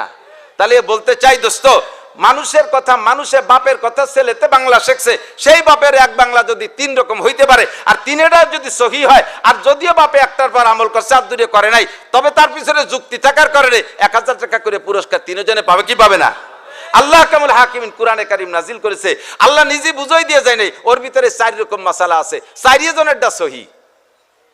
যদিও আমরা আমল করতেছি একটা, বাকি 3টা আমরা বলতে পারবো না ওটা গলত, ওগুলো সহি। পুরস্কার যদি আল্লাহ তাআলা দেয়, 4টার উপরে 1000 করে পুরস্কার দিতে হবে, 4টার পিছনে দলিল আছে, কথা কন। কাজে উলামায়ে কেরামরা ওভাবে ভেক্সি মেরে না, হুজুরি হুজুরি বনে না, তার আমরা কি করব, হইছে আমলিগ বিএনপি ভালো, লাস্টে মাইরি দিয়ে এটি চলে যাচ্ছে। এ জায়গার চাইতে আর একটু কাছে বলি, হুজুরি হুজুরি বনে না, হুজুররা 3-4 রকম বলে। তাহলে সেই দুঃখে আপনি হুজুরগিরি ছাড়িয়ে দিয়ে, ধর্মকর্ম ছাড়িয়ে দিয়ে রাগ করে চলে গেলেন। আচ্ছা, আপনি বাড়ির কাছে ডাক্তারের কাছে ওষুধ খাইছেন, এই ওষুধে আপনার কোনো কাজ হয় নাই, এবার আপনি কি করবেন? থানা কমপ্লেক্সে গেছেন, ও জায়গায় এমবিবিএস আছে, সেই এমবিবিএস দেখাইছেন, কাজ হয় নাই, চলে গেছেন আপনি যশোর, সে জায়গার ডাক্তার দেখাইছেন, আরো অত্যাধুনিক মেশিন দিয়ে ডায়াগনোসিস হয়েছে, ওষুধ দিচ্ছে, সারে নাই, এরপরে চলে গেছেন আবার খুলনা 250 বেডে, সে জায়গার ডাক্তার আরো দেখছে, তাতেও কাজ হয় নাই, চলে গেছেন ঢাকা সরোয়ার্দী, সে জায়গার ডাক্তার দেখাইছে, সারে নাই, হোলি ফ্যামিলিতে গেছেন, সারে নাই, পিজিতে গেছেন, সারে নাই, কোন জায়গার ঔষধে আপনার সারতিছে না। রাগ করে এক এক জায়গার ডাক্তারে এক এক প্রেসক্রিপশন দেয়, আর এক ডাক্তারের কাছে ওই দেখে কি ডাক্তার না, একটা ছাগল। সারো ছাগলেরটা বাদ দেন, আপনি লেখেন ওইটা নিয়ে আর এক ডাক্তার, এটা গরু নাকি, কি লেখছে, রোগ কি আর ওষুধ কি? একই এমবিবিএস পড়িয়ে একই মেশিন দিয়ে পরীক্ষা করে একজন ছাগল একজন গরু, নিজেরাই কই হচ্ছে। এখন সব ডাক্তাররা ছাগল গরু কই হওয়ার কারণে আপনি কি রাগ করে বলবেন, যা ওষুধপাতি আর খাবোই না, নিজেরা কয় মাইপুতি জাফারি তাই খাই, এই কয়ে কি বসে থাকেন? ছেলেরে বলছেন, বাবা পাসপোর্ট রেডি কর, মাদ্রাজ যাবো, চেন্নাই যাবো। আপনি তো এ জায়গায় বাড়ি বসে থাকেন না, যে ডাক্তারে মিল হচ্ছে না বিদায় আমি আর ওষুধ খাবো না, কাজে আমি আর যা খুঁজে মরি গেলে আর ওষুধ খাবো না, তা বলি তো বসে থাকেন না। আপনি এবার পাসপোর্ট ভিসা করে ইন্ডিয়া চলে গেছেন, মাদ্রাজ চেন্নাই চলে গেছেন, সে জায়গার ডাক্তাররা ওষুধ দিচ্ছে, সারে নাই, এবার কয় চল যায় একটু সিঙ্গাপুর যায়, পয়সা করি থাকতে মরার আগে পয়সা কটা খরচ করে দিয়ে যাই। সিঙ্গাপুর গেছেন, সে জায়গার ডাক্তারও সুস্থ হয় না। বাবা আমি তো বহু কিছুই তোকে জন্য রেখে গেলাম, আমার 2 বিঘে জমি বেশি একটু লন্ডন ফাটা। এ সময় তো বলেন না যে ডাক্তারে মেলে না, হ্যাঁ ওষুধপাতি বাদ, যা পারি একা একা বসে খাই, তা তো কর না। শরিয়াতের সময় যখন 3-4 হুজুরি মতানৈক্য হচ্ছে, তো তোর হুজুর বাদ, ধর্মকর্ম বাদ, আমলিগ বিএনপি ভালো। এখন কে সব সবিরোধ কার্যক্রম, কথা বলেন সবিরোধ, নিজের ভিতরে বিরোধ সৃষ্টি করে নিয়েছেন। আল্লাহ তাআলা আমাদের বুঝার আমল করার তৌফিক দান করুন বলে আমিন। কোরআন শরীফের আয়াত 6236, মনে আছে নাকি? মতানৈক্যের যে ঝামেলা গেছে তো, এভাবে আয়াত আরেকটু বললে ভালো হবে। যেমন এদিক তাকান, সূরা ফাতিহা আমরা পড়ি না, সাবাউল মাসানি 7 আয়াতে সূরা ফাতিহা। কেউ বলেন বিসমিল্লাহ সহ 7 আয়াত, এটাও সহি। আবার কেউ বলেন না বিসমিল্লাহ বাদে 7 আয়াত, এটাও সহি। আবার বিসমিল্লাহ বাদে 7 আয়াত, বিসমিল্লাহ সহ 7 আয়াত হলি 7 আয়াত হবে কিভাবে? কয় যে ইহদিনাস সিরাতাল মুস্তাকিম সিরাতাল্লাযীনা আন'আমতা আলাইহিম গায়রিল মাগদুবি আলাইহিম ওয়ালাদ-দাল্লিন, সিরাতাল্লাযীনা আন'আমতা আলাইহিম গায়রিল মাগদুবি আলাইহিম ওয়ালাদ-দাল্লিন, এইটুকু এক আয়াত। আর কেউ বলেন না ইহদিনাস সিরাতাল মুস্তাকিম এক আয়াত, সিরাতাল্লাযীনা আন'আমতা আলাইহিম আর এক আয়াত, গায়রিল মাগদুবি আলাইহিম ওয়ালাদ-দাল্লিন আর এক আয়াত। এই মতানৈক্য কষ্ট হয়ে যাচ্ছে নাকি? আওয়াজের দিকে জাতি বললাম না, রাত বাড়ি যাচ্ছে, স্বভাব খারাপ। আল্লাহ তো কোরআন শরীফের এই 6236 বা 66 যাই হোক না কেন, ইকালু লি সাহিবিল কোরআন, আমার দিক এদিক বেসতে যাবেন, সবচেয়ে উপরে উঠে দিচ্ছে, যাবেন না? আপনাদের সাধারণ পাবলিকরে আল্লাহ কি ছাড় দিয়েছে তা তোর কোয়ার মতো না। আমাকে মৌলবীকে মারির অভাব নাই, আমাদের উপরে খুব কঠোরতা, কারণ হওয়া উচিত হাসানাতুল আবরার সাইয়াতুল মুকাররাবিন। একটা কেন ভারতের হিন্দু, ভারতের পুরোহিত বদমাইশ আমার নবীর মূর্তি বানাইয়া, আমার নবীর নামে মূর্তি বানাইয়া মূর্তির নাকটা ভেঙে দিয়ে কয় মুহাম্মাদের নাক ভাঙলাম, তোমরা মুসলমান সহ্য করতে পারবে? কখনো সহ্য করা সম্ভব? দেহের ভিতরে 1 জাররা রক্ত থাকতে এর প্রতিবাদ আমি না করে ফিরে আসতে পারি না, কথা বলেন ঠিক ঠিক না? এমন গুণ যদি থাকে সেই গুণটা আমি কেন বলবো না? মুসলমান বিশ্বনবীর অপমানে যদি না কাঁদে তোর মন, কাজী নজরুল ইসলামের কথা, ঠিক না? উনি কবিতা লিখেছে, বিশ্বনবীর অপমানে যদি না কাঁদে তোমার মন, মুসলিম না মুনাফিক তুমি রবিজির দুশ্মন। ভারত থেকে সমস্ত সব 2 নম্বরের প্রোটেকশন হয় ভারত থেকে। ভারত হলো ভেজালের গুরু, ভেজালের কারখানা। এদেশের যত ফরমালিন তাও আসে ভারতের থেকে, খাদ্যের ভেজাল ভারতের থেকে, তেলের ভিতরের ভেজাল ভারতের থেকে, সয়াবিন তেলের সরিষার তেল বানায় এই ভেজাল ভারতের থেকে আসে, সকল খাদ্যের ভেজাল, ধর্মের ভেজাল সম্পূর্ণ ভারতের থেকে প্রোটেকশন হয়, কথা বলেন ঠিক ঠিক না? গোলাম আহমদ কাদিয়ানি আমার নবীর এগেনস্টে নবুয়তি দাবি করেছে, আপনারা কি তাতে একমত? গোলাম আহমদ কাদিয়ানি নবী? কি বলেন? একটু জোরে বলেন। যে কাফের বলতে এই জায়গা মুখ বন্ধ করে রাখবেন, সবাই তো করছে আমি একা নাকলি কিয়েছে ধরে নেওয়া হবে। আর আসুকুতে নিসপুর রেজা, চুপ থাকার সমর্থনের লক্ষণ। মনে হবে যেন আপনি গোলাম আহমদ কাদিয়ানিকে নবী বলার পক্ষে। গোলাম আহমদ কাদিয়ানি কি? তাকে যারা কাফের না বলবে, তাকে যারা নবী বলবে তারা তো কাফেরই, তাকে যারা কাফের না বলবে তারাও কাফের, ঠিক কি ঠিক না? এর বাড়ি কোন জায়গা? ভারত। বাড়ি কোন জায়গা? দেখেন ইসলামের বিপক্ষে কত বড় বেয়াদবি। আমার নবী বলেন আনা খাতামুন নবিয়্যিন লা নাবিয়্যা বাদি, আমি শেষ নবী, আমার পরে কোনো নবী আসবে। আমার আল্লাহ পাক রব্বুল আলামিন বলেন মা কানা মুহাম্মাদুন আবা আহাদিম মির রিজালিকুম ওয়ালাকিন রাসূলুল্লাহি ওয়া খাতামান নবিয়্যিন, মুহাম্মাদুর রাসূলুল্লাহ তোমাদের কাহারো আব্বা না, উনি হলেন গোটা মানব জাতির নবী ও রাসূল, আর উনি হলেন খাতামুন নবিয়্যিন, শেষ নবী, যার পরে আর কোনো নবী আসবে না। কথা বলি ঠিক কি ঠিক না? আমার নবীর পরে কোনো নবী আসবে না। গোলাম আহমদ কাদিয়ানি নবুয়তি করেছে, দাবি করেছে ভারত থেকে। ভারত সরকার তাকে সেখান থেকে উস্কাই দিয়েছে, তারে সহযোগিতা করেছে। আর এর সবচাইতে বেশি সহযোগিতা করেছে যাকে এখানে আবিষ্কারই করেছে, তারা হলো ইসরায়েলি ইহুদি। ও মুসলমান, বাংলাদেশে যত ভণ্ড পীর আছে, যত মাজারপন্থী আছে, সমস্ত মাজারের গুড়া আসছে ভারত থেকে, ভারতের থেকে ভণ্ডপীরদের আমদানি হয়। সারা পৃথিবীতে যত ভণ্ডপীর আছে সমস্ত ভণ্ডপীরের মার্কাজ হলো ভারত, সেখান থেকে প্রোডাকশন হয়। এই ভারত হলো ধর্মের ভেজালেরও গুরু। গোটা দুনিয়ায় একটা তরতিবের সাথে কাজ করত, একটা তরতিবের সাথে কাজ করত। আমাদের বাংলাদেশে ধর্মীয় দল কতগুলো দেখেন, 3 মৌলবী 13 দল, ইসলামী দল রাজনীতিতে কতগুলো, 13টা দল সেদিন এক জায়গা হয়েছে, 13 দল। একটা দল ছিল ঐক্যমতে, ওই দলটার নাম হলো তবলিগ জামাত। কতক্ষণ ঠিক না? আমেরিকার তবলিগলাদেরও যেই স্বভাব, জাপানের তবলিগলাদের সেই স্বভাব, সৌদি আরবের তবলিগলাদের সেই স্বভাব। 7টা মহাদেশের সব তবলিগলারা এক সুতোয় গাঁথা, একই মিজাজে একভাবে কথা বলতো। আর এই তবলিগের ভিতরে বিশাল একটা ফাটল সৃষ্টি করেছে। যেই লোকটা, সেই লোকটার বাড়িও কোন জায়গা? ভারত। ধর্মের ভিতরে ভেজাল সৃষ্টিকারী সবগুলোর বাড়ি ভারত। আর এই মুহূর্তে আইসা এই ভারতের কোন জায়গা? গুজরাট। কি নাম যেন? এই কি নাম? মুম্বাই। ওই সাড়ালের নাম কি?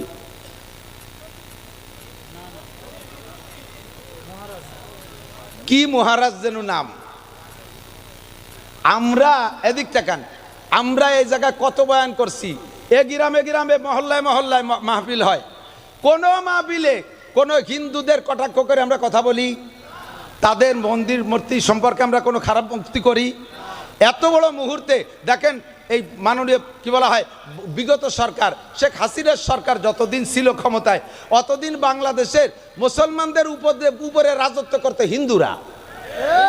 আমরা মাহফিল করতে জন্য অনুমতি নেওয়া লাগতো, হিন্দুদের পূজায় অনুমতি লাগতো না। আমাদের মাইকি সাউন্ড বেশি হয়ে যায়, এতে শব্দ দূষণ হয় বিদায় আমাদের মাইক বন্ধ করে বক্সে ওয়াজ করা লাগছে। আর হিন্দুরাই একটানা 7 দিন 8 দিন 10 দিন পূজার মাইক এমন জোরে ধুমধাড়াক্কা চালায়, মসজিদে মুসল্লিরা নামাজ পড়তে পারে না, তাদের অনুমতি লাগে না। তারা এভাবে শব্দ দূষণ করে দেশে রাজত্ব চালাইছে। কথা বলেন ঠিক না? আমাদের উপরে তারাই দেশে থেকে নির্যাতন করেছে। আমরা কখনো কিছু বলি নাই, আমরা কখনো কিছু বলি নেই। আল্লাহ দে ছাড়িয়ে দিছি। আমরা তাদেরকে দেশের মেহমান মনে করেছি, মেহমানের মর্যাদায় রেখেছি। আমরা বাড়িওয়ালা হিসেবে আমরা আমাদের একটু লস মেনে নিছি। বোঝেন বাড়িওয়ালা আর মেহমানের পার্থক্য? আপনি আপনার এদিক তাকান, আপনার একটা ভাইয়ের একটা উদাহরণ দিলে বুঝতে সহজ হয়। আপনার একটা ভাইরা বাইরে আপনি দাওয়াত দিয়েছেন, এই ভাইরার একটা ছেলে 5 বছর বয়স, বহুকাল আসে না আপনাদের বাড়ি। এই বাচ্চাটা হওয়ার পরে কোনোদিন আসে নাই। আপনার আদরের শালি মোহাব্বতের ভাইরা একটা বাচ্চা হয়েছে, তাও সেরকম দেখতে, দাওয়াত দিয়েছেন, তাদেরও পয়সা করি আছে, আসছে আপনার বাড়ি বেড়াইতে। আসার পরে আপনারও 5 বছরই একটা আছে ছেলে। তো 2 খালাতো ভাই একসাথে ঘরের মধ্যে আনন্দ করে, খেলাধুলা করে, ফুর্তি করে। এই খেলাধুলার ভিতর দিয়ে আপনার ছেলে বাড়ির একটা গিলাস, কাঁচের একটা গিলাস, আগে ছেলে রূপবান গিলাস 1.5 টাকা দাম, মনে আছে নাকি? ওয়াসা কাঁচের গিলাস, ওই গিলাসেরটা তার হাতেতে ছুটে পড়ে ভেঙে গেছে। আপনি কি করেন? আপনার ছেলেরে যে ঘাট ঠাইসে ধরে ধমাধম 2 থাপ্পড় ভাঙ্গে ফেলাই দেবো, গুঁড়ো করে ফেলাই দেবো। আপনার বাইরা বাইসে ঠেকাইছে। 1.5 টাকা দামের রূপবান গিলাস ভাঙছে, আপনার ছেলে 2 থাপ্পড় দিয়ে দিয়েছেন। কিছুক্ষণ পরে আপনার বাইরা বাইর ছেলে যে বেড়াইতে আসছে, সে যাই আপনার শোকেসের মধ্যে হ্যাঙ্গার ধরে নিয়ে আসছে। হ্যাঙ্গারের ভিতরে 12টা গিলাস, বেলজিয়াম গিলাস, এক একটা গিলাসের দাম 1300 টাকা। এই 12টা গিলাস দরিয়া এনে স্লিপ করে পড়িয়ে সব কটা গুঁড়ো গুঁড়ো করে ফেলাইছে। আপনার ছেলে 1.5 টাকা দামের একটা গিলাস ভাঙছে, 2 থাপ্পড় মারিয়ে দিয়েছেন। এইটা আপনার ভাইরা ভাই দেখছে। সেই ভাইরা ভাইয়ের ছেলে 12টা গিলাস, এক একটা গিলাস 1300 টাকা দাম, ভাঙ্গে গুঁড়ো গুঁড়ো করে ফেলাইছে। আপনার কেমন লাগতেছে এইটা অনুভব করে আপনার ভাইরা ভাই তার ছেলেরে যায় থাপ্পড় শুরু করছে, এক করে শেষ করে ফেলাই দেবো, আর কোনোদিনে বাড়ি আনবো না। আপনি সে সময় কি করবেন বলেন তো? আপনি আপনার ভাইরা ভাইরে ধমক দেবেন, এই ছোটা ওরে মারিস না, ও ছোট মানুষ, ও কি বোঝে, ও কি বোঝে, ও গিলাস ভাঙছে কি হয়েছে, কি ওরম গিলাস আমার শোকেস ভরা রয়েছে, ওরে আর ফিরে মারলে কিন্তু খবর আছে। ওরে যদি আর মারিস, ও জীবনে আমার বাড়ি বেড়াতে আসবে না। ও বলবে যে না, খালা বাড়ি বেড়াতে যাবো না, ও বাড়ি গেলে খালি মার খাওয়া লাগে, ও এই বাড়িতে আর কোনোদিন আসবে না। এখন ভাইরা ভাই কি কয়, যে আমারটা 12টা ভাঙলো, তাতে তুমি মারতে যাও না, তোমারটা দিয়ে 1.5 টাকা দামের একটা ভাঙছে, তারে দিয়ে 2 থাপ্পড় দিলে। ওটা হলো বাড়িওয়ালা আর ওটা হলো মেহমান। ওরে যদি 1.5 টাকা দামের গিলাস ভাঙ্গার পরে থাপ্পড় দূরে না দেয়, ও কয়েকদিন পর আমার শোকেস ভেঙে ফেলাই দেবে গাজারটা আসাতি দিয়ে। একটু ইন্নালিল্লাহ পড়ি, ইন্নালিল্লাহি ওয়া ইন্না ইলাইহি রাজিউন। আমি এই জন্যই বলছি যে তোমরা এই কোরা বাদ দাও, এই কারেন্টের উপর নির্ভর করো না, একটানা জেনারেটর চালায় রাখতে হবে। আল্লাহুম্মা আরিনাল হাক্কা হাক্কান ওয়ারযুকনা ইত্তিবাআহ ওয়া আরিনাল বাতিলা বাতিলান ওয়ারযুকনা ইজতিনাবাহ। সকলে বলি আমিন। মোহাব্বতের সাথে একবার দুরূদ শরীফ পড়ে নেই। আল্লাহুম্মা সাল্লি আলা মুহাম্মাদিন ওয়া আলা আলি মুহাম্মাদ কামা সাল্লাইতা আলা ইব্রাহিম ওয়া আলা আলি ইব্রাহিম ইন্নাকা হামিদুম মাজিদ। আল্লাহুম্মা বারিক আলা মুহাম্মাদিন ওয়া আলা আলি মুহাম্মাদ কামা বারাকতা আলা ইব্রাহিম ওয়া আলা আলি ইব্রাহিম ইন্নাকা হামিদুম মাজিদ। ঐতিহ্যবাহী রূপাবাদ ইসলামিয়া মাদ্রাসা, রূপাবাদ বলমারি ফরিদপুরের উদ্যোগে আয়োজিত কারি সিদ্দিকুর রহমান সাহেব রহিমাহুল্লাহ প্রতিষ্ঠিত মাদ্রাসার ৮ম বার্ষিক ওয়াজ মাহফিল। অধ্যকার মাহফিলের সম্মানিত সভাপতি, আজকের মাহফিলের প্রধান বক্তা, অন্যান্য ওলামাই কেরাম, মাদ্রাসার বর্তমান মোহতামিম সাহেব হুজুর আসাতেজাই কেরাম, এ অঞ্চলের অনেক অনেক ওলামাই কেরাম, আয়েম্মায়ে মাসাজিদ, মাদ্রাসার আজিজ আমতুলাবা, প্রাণপ্রিয় আমার দেশবাসী, আল্লাহ তাবারক ওয়া তাআলার শাহী দরবারে আমাদের পক্ষ থেকে পাঠাই অসংখ্য শুকর যে আল্লাহ তাআলা এই বর্ষা বাদলের দিনে আমাদের জন্য আজকের দিনটা এবং এখনও পর্যন্ত আবহাওয়া অনুকূল রেখেছেন। ফাঁকা আকাশের নিচে জান্নাতের আশায় জাহান্নামের ভয়ে, সওয়াবের আশায় গুনার ভয়ে, হিদায়াতের আশায় গুমরাহির ভয়ে, আল্লাহ তার রসুল সাল্লাল্লাহু আলাইহি ওয়াসাল্লামের প্রেম ও ভালোবাসা অন্তরে নিয়ে কোরআন সুন্নাহ থেকে কিছু আলোচনা করা ও শোনার একটা পরিবেশ তৈরি করে দিয়েছেন। এই অঞ্চলের লক্ষ লক্ষ মানুষের মধ্য থেকে বাছাই ছাঁটাই করে আল্লাহ পাক আমাদেরকে আগে আসার বসার তৌফিক ইনায়েত করেছেন। শুকর আদায় করি আলহামদুলিল্লাহ। আজকের মাহফিলের আমাদের প্রধান বক্তা হিসেবে আসছেন হযরত মাওলানা আরিফ বিন হাবিব সাহেব হাফিজাহুল্লাহ, বর্তমান সময়ের সবচাইতে আলোচিত ব্যক্তিত্ব আমাদের কওমি অঙ্গনে। বয়ানও বড় নুরানি রোহানি বয়ান, দালায়েল সহ সহি কোরআন হাদিসের কথা বলেন। আমাদের এখানে নতুন আসতেছেন, আশপাশ থেকে যথেষ্ট লোক আসবে, এই বিশাল মাঠ ভরে যাবে ইনশাআল্লাহ। আমরা শেষ পর্যন্ত নীরবে তার কাছ থেকে হেদায়েতি কথা শুনবো, আল্লাহ আমাদের নসিব করে, সবাই বলেন আমিন। বিগত কয়েক বছরই এখানে আসি, ভাই মাহফিল শুরু করার পর থেকে নিয়ে, এ মাদ্রাসা শুরু থেকে নিয়ে বৃষ্টি বাদল কাদা কিচড় বিভিন্ন কিছু উপেক্ষা করে এখানে মাহফিল করা লাগছে। আমরা কম বেশ আসি, খুব একটা মিস আমার হয় নাই, মনে হয় প্রতি বছরই এসেছি। এবং উনি আগে ছিলেন ওপাশে বাহিরবাগ মাদ্রাসা, সেখানেও থাকাকালে আমাকেই প্রত্যেক বছর উনি নিয়ে আসতেন। আন্তরিক রোহানি আত্মিক সার্বিক সম্পর্ক তার সাথে আমার ছিল। গত বছরও মাহফিলে তার থেকে এখানে খেদমত নিয়েছি। এবছর উনি দুনিয়ায় নেই, কবরে চলে গেছে। যদিও আমার আত্মীয় না, রেশতায় কোনো আত্মীয় না, কিন্তু রোহানি আত্মিক সম্পর্কে এতটা মায়া লাগে যা বলার না। আপনাদের দেশের একজন নেক সন্তান চলে গেছে, আপনারা তার রূহের মাগফিরাত আর তার সার্বিক গুনাহ মাপের জন্য জান্নাতের আলা মাকাম নসিব হয়, এজন্য সর্বক্ষণ দোয়ার ভিতরে শামিল রাখবেন। আল্লাহ তাআলা তাকে জান্নাতুল ফেরদাউসের আলা মাকাম নসিব করে, সবাই বলে আমিন। এ কথাই বলতে চাইছে, ওনার বড় ভাই একটু আগে হাত ধরে কেঁদে দেছে, সিদ্দিক আমার ছোট ভাই।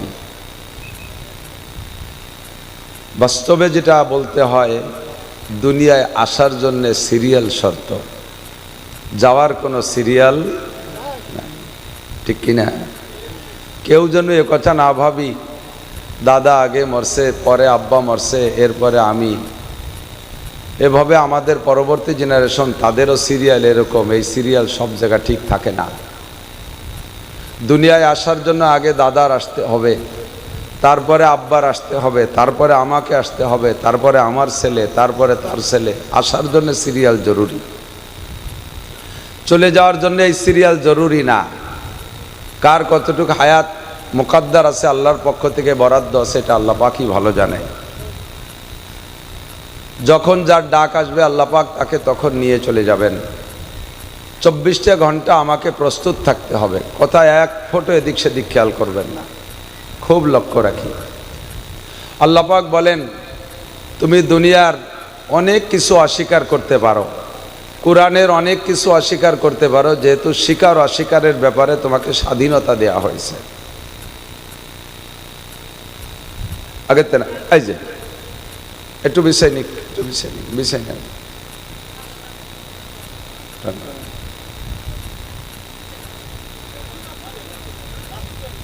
খুলে দেন, আর একটা খুলে দেন, এক মাথা নিয়ে যান খুলে।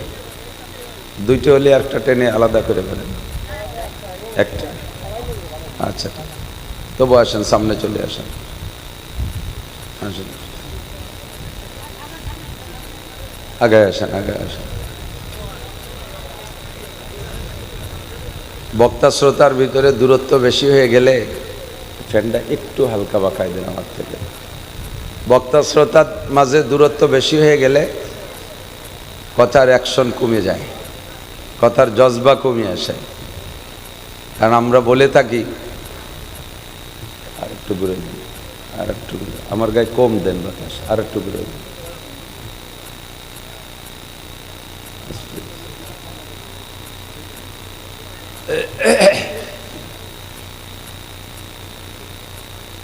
ওহী হুজুর আলাইহিসসালামের কাছে যখন আসতো, জিবরিল আলাইহিসসালাম যখন হুজুরের কাছে ওহী নিয়ে আসতেন, কাইফা কানা বাদুল ওহী, বুখারী শরীফের একেবারে প্রথম বাব, প্রথম শিরোনাম, কাইফা কানা বাদুল ওহী। হুজুরের কাছে ওহীর সূচনা কেমন ছিল, লম্বা চওড়া আলোচনা। যখন ওহী আসতো হুজুরের কাছে, তখন হুজুর আলাইহিসসালাম কঠিন শীতের মধ্যেও সাহাবাই কেরাম কম্বল গাইতে বসে আছে, আর হুজুর ঘামিয়ে যাইতেন একেবারে, তরবাতার জামা গেঞ্জি সব ভিজে যাইত। তো হুজুরকে কখনো ওই সময় বাতাস দিত না, বাতাস দেয়া নিষেধ ছিল, ঘামতে দিতে হবে। এই ঘামের ভিতর দিয়া ওহী অর্জন করতেন হুজুর। তো ঘামিয়ে যাওয়াটা ওহীর বরকত। বক্তারাও ওয়াজের সময় যদি ঘামিয়ে যায় তাহলে বোঝা যাবে ওহীর বরকত। কোরআনের বয়ান ঘামিয়ে যাইতে হবে, এটা ওহীর বরকত। ফ্যানের বাতাস নিয়ে এই ওহীর বরকতকে সরাই ফেললে ঠান্ডা হয়ে গেলে গলা বসে যায়। এই জন্য আমি ফ্যানের বাতাস সইতে পারি না, যারা পারে তারা তো শরীর স্বাস্থ্য ভালো। বক্তা শ্রোতার ভিতরে কাছাকাছি হইলে রহমত বেশি হয়। আল্লাহ পাক রব্বুল আলামিন নবী আলাইহিস সালামের কাছে প্রথম যে ওহী পাঠাইছে, গারে হেরায় জাবালে নূরে, হাজী সাহেব যারা গিয়েছেন তারা দেখেছেন। বুড়োকালে হজে গেলে পরে ও জায়গা যাওয়া সম্ভব না, সময় মতো হজে যেতে হবে, শক্তি থাকতে যাইতে হবে। আমি এখন দুর্বল হয়ে যাচ্ছি ধীরে ধীরে। এবছর যাইয়া জাবালে নূরে উঠতে সাহস পাই নেই। আমার ছোট দুই ছেলেকে নিয়ে গেছি, ওরা পেলপেল করে উঠে চলে গেছে। 13 সালে হজে গেছি, মাশাআল্লাহ সে সময় শক্তি সাহস বেশি ছিল। ফজরের নামাজ পড়া মক্কা থেকে বেরোইছি, যাইয়া জাবালে নূরে গারে হেরার মধ্যে ঢুকছি। আমার মনে হয় যেন আমার আগে আর কেউ যায়নি বলে আমার বিশ্বাস। একসাথে 3 জন গেছি, 3 জনের 2 জন পিছে পড়ে গেছে, আমি আগে উঠে চলে গেছি। ওরা একটু মোটা উঠতে দেরি হয়েছে, আমি পাতলা উঠে চলে গেছি। আমি মনে করছি আমি সবার আগে আসছি। ঢুকে যে দেখি গাড়ে হেরার ভিতরে দেখি 3টে মহিলা বসা। ওরা কোন সময় গেছে আল্লাহ জানে, বোরকা পরা কান্নাকাটি করতেছে। জায়গাটা এমনই জায়গা, যদি আপনিও যান মনে হবে যেন জিবরাইল আপনার কাছেও আসবে, এমন একটা পরিস্থিতি। এই একতাল ঠিক রাখো।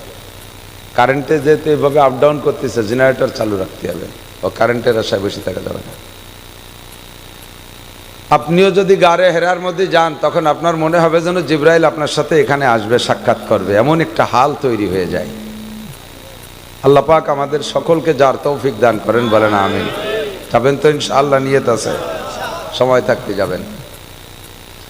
তো হুজুর আলাইহিস সালাতু ওয়াস সালাম একটানা 40 দিন গাড়ে হেরার মধ্যে বসা। 40তম দিন লাইলাতুল কদর।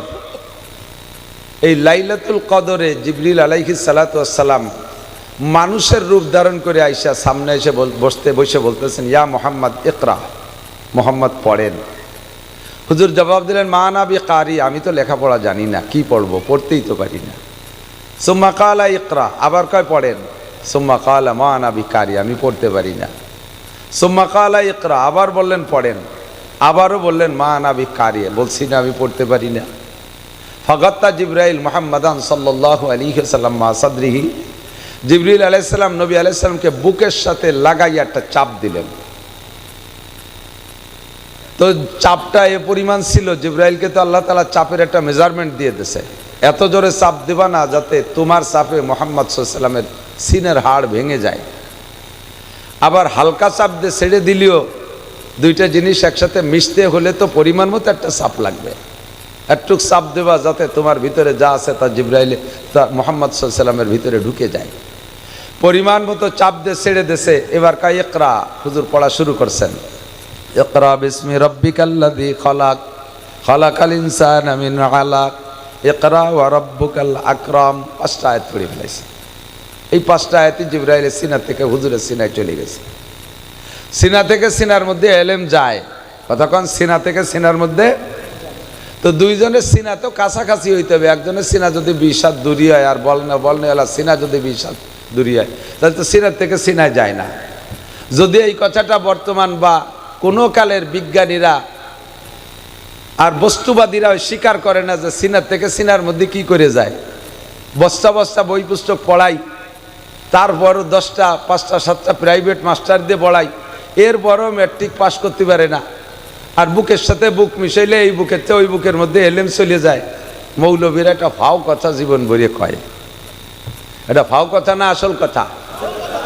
তোমাদের প্রযুক্তি এর প্রমাণ করে দেয় যে সিনার থেকে সিনার মধ্যে যাইতে পারে। কতক্ষণ? এটা মোবাইল না, এর মধ্যে একটা মেমোরি আছে, মেমোরি কার্ড আছে না নাই? 32 GB। এটার মধ্যে আরো বড় জিবি আছে। তো এই 32 GB একটা মেমোরি কার্ড ভরা অনেক কিছু, গজল আছে, হামদ আছে, নাত আছে, ওয়াজ আছে, তেলাওয়াত আছে, কোরআন শরীফের কারীদের কেরাত আছে, এর প্যাড ভরা সব কিছু লোড দিয়ে আছে। এইটা লোড দিছি আজ 5 বছর ধরে মোবাইলটার বয়স, এই 5 বছর পর্যন্ত লোড দিছি। আর একটা মোবাইলের মধ্যে নিতে কি 5 বছর লাগবে? অল্পক্ষণের মধ্যে নেওয়া যায় কি না? ব্লুটুথ কানেকশন দিয়ে 2টা মোবাইল সিনের সাথে সিনে মিশে এক জায়গায় শোয়াই তুলি, অল্পক্ষণের মধ্যে এর পেটে যা আছে সব ওর পেটে চলে যায়, যায় কি না? তো তুমি মানুষ, তোমার একটুক একটা মাথা, বিলের মাথার মতো মাথা, ওর মধ্যে ফটাখানিক গিলু, তাই দিয়ে যদি এমন আবিষ্কার করতে পারো যে একটা জড় পদার্থ মোবাইল, এর সিনার মধ্যে যা আছে তাই যদি আর একটা মোবাইলের সিনার মধ্যে ব্লুটুথ কানেকশন দিয়ে সিনার সাথে সিনা মিশাই তুলি যদি ঢুকে যায়, তাহলে আল্লাহ পাক রব্বুল আলামিনের কুদরতে কামেলা জিবরাইলের সিনার থেকে রাসূলুল্লাহ সাল্লাল্লাহু আলাইহি ওয়াসাল্লামের সিনার মধ্যে, পীর সাহেবের সিনার থেকে মুরিদের সিনার মধ্যে, বক্তার সিনা থেকে শ্রোতার সিনার মধ্যে, উস্তাদের সিনার থেকে ছাত্রের সিনার মধ্যে যাইতে পারে কি পারে না? ফামা জবাবুকুম ফাহুয়া জবাবুনা, যে জবাব তোমরা দিবা ওই জায়গা, ওই জবাবে আমাদের জবাব। আমি মাঝে মাঝে বলে থাকি, আমাদের বলা অনেক কিছু নিয়ে তারা ব্যঙ্গ করে, ঠাট্টা করে, সব কিছু তাদের আবিষ্কারের মধ্যে জবাব আছে। কতক্ষণ? যেমন ধরে নেন, আমরা বলি কারি সিদ্দিকুল ইসলাম সাহেবের কবরের কাছে গিয়ে অথবা এই জায়গায় বসে আমরা 3 বার কুলুসুরো পড়বো, সকলে একবারও যদি পড়ি, 3 বারই জরুরি না, একবার পড়লে 10 পারা কোরআন শরীফ সব চলে যাবে। বলেন না সুবহানাল্লাহ? আমরা হুজুরের নিয়ত করে মোনাজাত করা লাগবে না, একবার পড়ে ফেলি। তাহলে এখানে কত মানুষ আছে? 1000 খানিক মানুষ আছেন। তাহলে 900 যদি হয় তাহলে 300 খতম কোরআন শরীফের সব চলে যাবে। পড়েন সবাই একবার, বিসমিল্লাহির রহমানির রহিম। কুল হুয়াল্লাহু আহাদ আল্লাহুস সামাদ লাম ইয়ালিদ ওয়া লাম ইউলাদ ওয়া লাম ইয়াকুল লাহু কুফুয়ান আহাদ। আল্লাহর কসম 10 পারা কোরআন শরীফ পড়ার নেকি পেয়েছি, আর আমরা নিয়ত করছি কারি সাহেব হুজুরের রুহের জন্য। ঠিক আছে না? নিয়ত করছি না?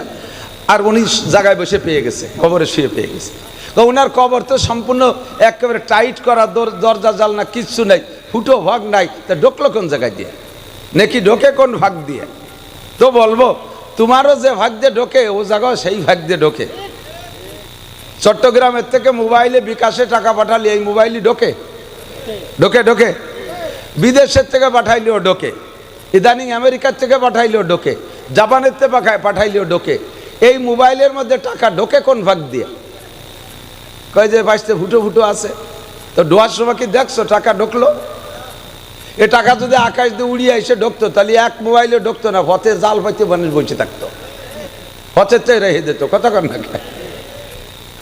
তো তোমার একটুক একটা মাথার একটুক গিলু দিয়ে যদি এমন আবিষ্কার করতে পারো যে ওই আমেরিকার থেকে টাকা পাঠাইলে তোমার মোবাইলের মধ্যে ঢোকে, ঢুকতে সময় দেখিলে আবার ঢোকা হয়ে যায়, বেরোনোর সময় বেরোনো যায়, তোমার আবিষ্কার যদি এরকম হয়, আমার আল্লাহ পাক রব্বুল আলমিনের কুদরত এর চাইতে লক্ষ কোটি গুণ পাওয়ারওয়ালা। আমরা বিশ্বের যেখানে বসে সূরা ইখলাস পড়বো, আব্বার কবরে চলে যেতে পারে, কারি সাহেবের কবরে যেতে পারে, আরেকজনের কবরে যেতে পারে, পারে কি পারে না? ক্ষমা যাকুম ফাওয়া যাবুনা। এই জন্য আমরা বক্তা শ্রোতা কথা বলার জন্য আমরা তৃপ্তি বা একটু কাছে কাছে আসলে এখন ভালো লাগবে ইনশাল্লাহ, সব বক্তাই খুশি হবে। আল্লাহ পাক বক্তাদের জবান থেকে জরুরি মূল্যবান কথা বের করে দিক, সবাই বলে আমিন। আপনি অস্বীকার করতে পারেন, আমি যে কথা বলতেছিলাম, অস্বীকারের স্বাধীনতা আছে, স্বীকারেরও স্বাধীনতা আছে। ফামান শাআ ফালইউমিন ওয়া মান শাআ ফালইয়াকফুর। যার মনে চায় মানো। কে বলেছে? একটু বলেন, কে বলেছে? মুখ দিয়ে একবার বলেন না, কে বলছে? 4000 নেকি পেয়ে গেছেন। এই জায়গাটা নেকির কারখানা, যদিও পোল্ট্রির গন্ধ আসতেছে তবুও নেকির কারখানা। একদিনের জন্য তো আর ফার্ম বন্ধ করে দেওয়া যায় না, একটু কষ্ট করে ধৈর্যের সাথে বসতে হবে। লোক আসবে প্রচুর, এইরকম একটা মাঠ ছাড়া তো আরিফ বিন হাবিবের মাঠ হয় না।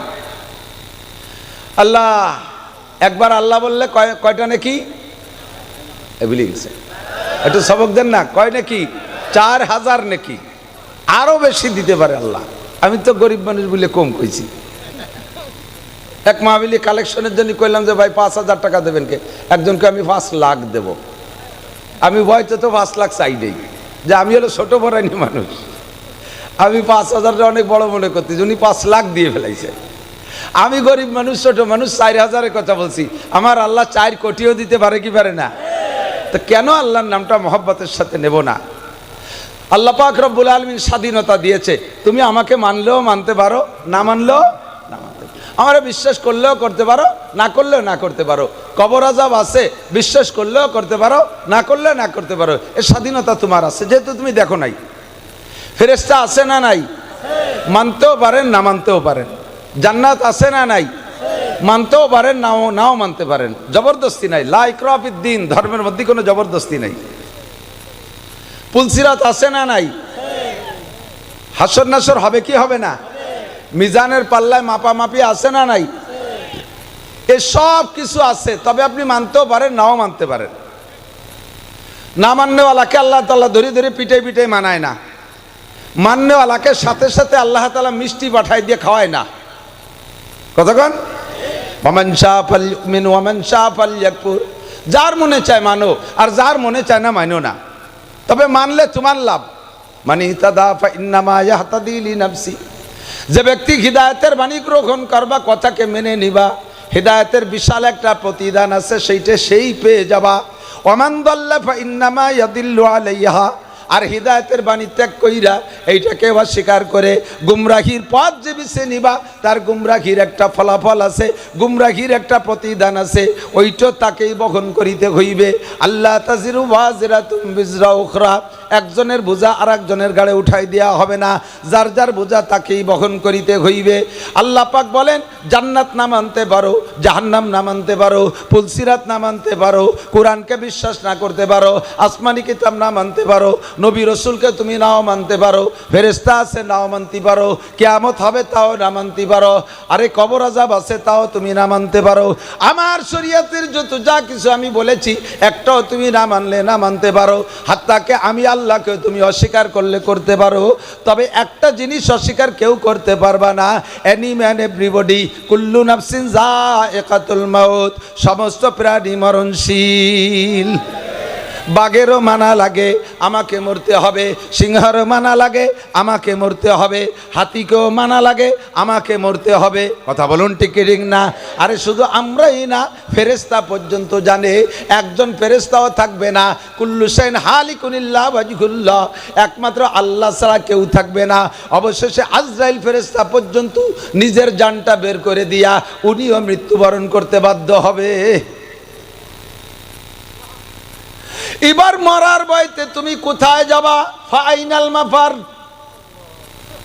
করোনার ভয়তে মুখে মাস্ক পরো, বিভিন্ন রোগের ভয়তে তুমি অনেক প্রোটেকশন ব্যবহার করো, অনেক প্রতিবাদী অনেক কিছু তুমি ব্যবহার করো, কোনো তাই তোমারে বাঁচায় রাখতে পারবে না।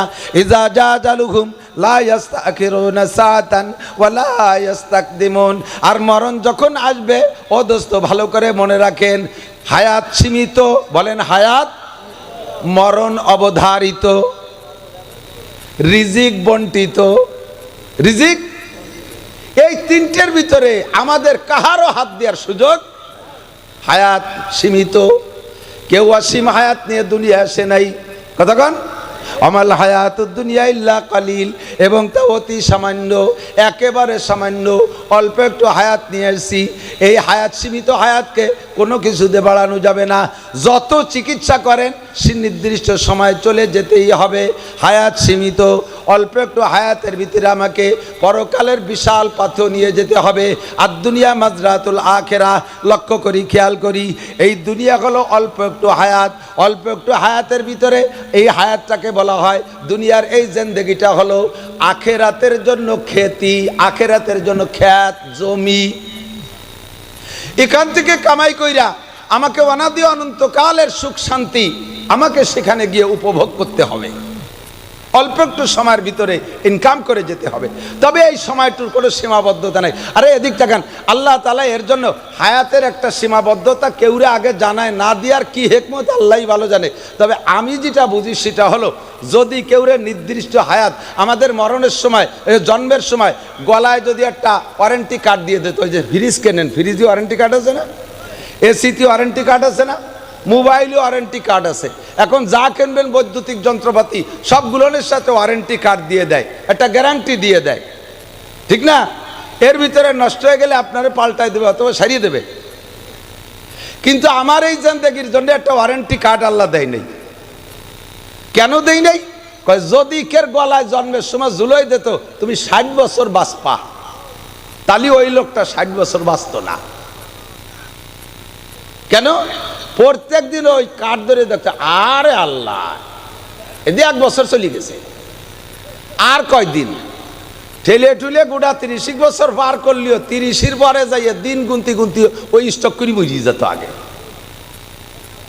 আল্লাহ জানাই দেয় নেই তুমি একটু সকালবেলা মরবা, কাল সকালে মরবা, রাত্রেও বসে বসে মোটা মোটা প্ল্যান করে, ইন্ডাস্ট্রিজ করবো, কলকারখানা করব, এই করব সেই করব, আমেরিকা যাব, জো বাইডেনের মাইয়ে বিয়ে করব, কত প্ল্যান প্রোগ্রাম করতে চালে যায়, অথচ উনি সকালে মারা যাবে। কতক্ষণ ঠিক কি ঠিক না? এখন চলে সবার যাইতেই হবে, চলে সবার যাইতে হবে। যার বাস্তব প্রমাণ আমাদের সামনে থেকে কারি সিদ্দিকুল ইসলাম সাহেবও চলে গেছে। আমার মনে হয় না যেন চলে গেছে, আমার মনে হয় না যেন মারা গেছে। কিছু কিছু মানুষের মরণের পর এইরকম মনে হয়, ঠিক কি ঠিক না? আর হৃষ্টপুষ্ট একটা মানুষ, বড় শরীফুন নসব একটা মানুষ, ভদ্রলোক একটা মানুষ, নামে আর কামে বড় মিল ছিল। কিছু কিছু নামের একটা ক্রিয়া থাকে, নামের একটা ক্রিয়া থাকে। সিদ্দিক নামের মানুষগুলো দুই একটা ব্যতিক্রম থাকতে পারে, সিদ্দিক নামের মানুষগুলো বেশিরভাগই ভালো হয়, সত্যবাদী হয়। আবু বকর সিদ্দিক রাদিয়াল্লাহু তাআলা আনহু, ঠিক না? আমার বিশ্বাস ভাইকে আল্লাহ তাআলা কিয়ামতে আবু বকর সিদ্দিকের সাথে পার করে দিবেন আল্লাহ তাআলা। নামের বরকত থাকে। কিছু কিছু যেমন মজনু একটা নাম, মজনু, এই মজনু নামের মানুষ পাগলামি ওরে বেশি। আমাকে এক সাথী ছিল ছোটবেলায় মজনু নাম, তার পাগলামি জ্বালায় হুজুররাও অস্থির। পরে কর নাম পাল্টাও, পরে নাম পাল্টায় ইমদাদ নাম রাখছে, পরে আস্তে আস্তে শান্ত হয়ে গেছে। কিছু কিছু নামের বরকত থাকে। তো সিদ্দিক নামও বড় বরকতি নাম, সত্যবাদী। কি বাদী বলেন? আল্লাহ তাআলা ভাইকে মাফ করে দিক, বলেন আমিন। তো অল্প সময়ের ভিতরে চলে গেছে। সময় যখন হয়ে গেছে কেউ বলা যাবে না যে অকালে মৃত্যু হয়েছে। কের ওয়াকালে মৃত্যু হয় না। 5 বছরেরটাও কাল অনুযায়ী মরছে, 10 বছরেরটা মরছে, সেও তার কাল শেষ হয়ে গেছে মরছে, 16 বছরেরটা মরছে, সেও তার কাল শেষ হয়ে গেছে। ওয়াকালে কের মরণ নাই। সবার যে কাল আল্লাহ তাআলা ধার্য করেছেন। আল্লাহ পাক বলেন, কুল ইন্নাল মাউতাল্লাযী তাফিরুনা মিনহু, বলে দাও উম্মতের কাছে, যেই মরণের ভয়তে তুমি পালায় বেড়াচ্ছ, তাফিরুনা মিনহু ফাইন্নাহু মুলাকিকুম, ওই মরণে তোমার সাথে সাক্ষাৎ করবেই করবে। ফাইন্নাহু মুলাকিকুম, তুমি যেখানেই থাকো না কেন সে জায়গা যে তোমার মরণে ধরবে, যেটা তোমার টাইম আছে সেই সময় মরবে। আল্লাহ পাক বলেন 5টা বিষয় তুমি জানো না। ইন্নাল্লাহা ইনদাহু ইলমুস সাআ, কিয়ামত কবে হবে এটা তোমারে জানতে দেই নেই। ওয়াইনাজিল গাইস, কোন মেঘে বৃষ্টি নামবে এটা তোমারে জানতে দেব না। ওয়াইনাজিল গাইস ওয়া ইয়ালামু মা ফিল আরহাম, কোন নারীর পেটে সন্তান আছে, কি সন্তান আছে, এইটা তোমাদেরকে আগের থেকে জানতে দেব না, বাচ্চা পেটে আসার আগে।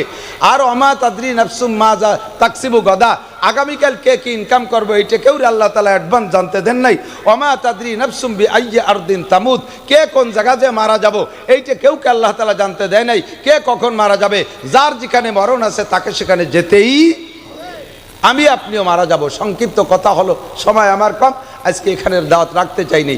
তারপরও কারি সাহেবের কথা শুনে আমি সব ঝামেলা বাদ দিয়ে অল্প একটু সময় এখানে ওনার ইসালে সোয়াবের জন্য, ওনার জন্য দোয়া করার জন্য আসছি।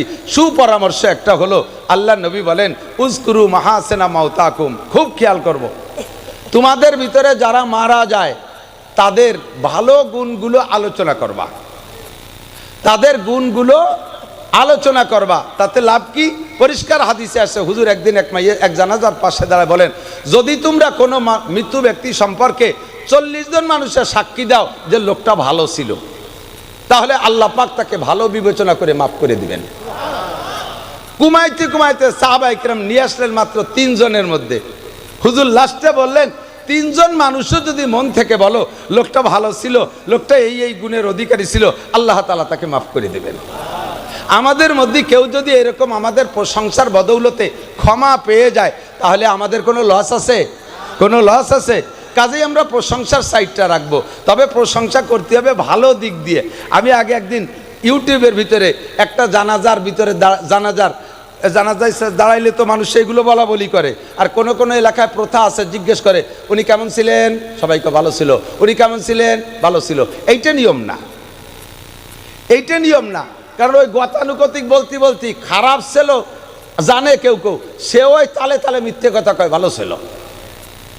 কিন্তু ওই জায়গায় দাঁড়ায় দেখতেছি নেতারা দাঁড়াইয়া ওই মাইয়েতের প্রশংসা করতেছে, কয়েকজনে কয়েক রকম বলছে, তো একজনে বলতেছে উনি বড় ভালো মানুষ ছিলেন, আমাদের সাথে কত যে কনসাল্ট করছেন, কত জায়গা উনি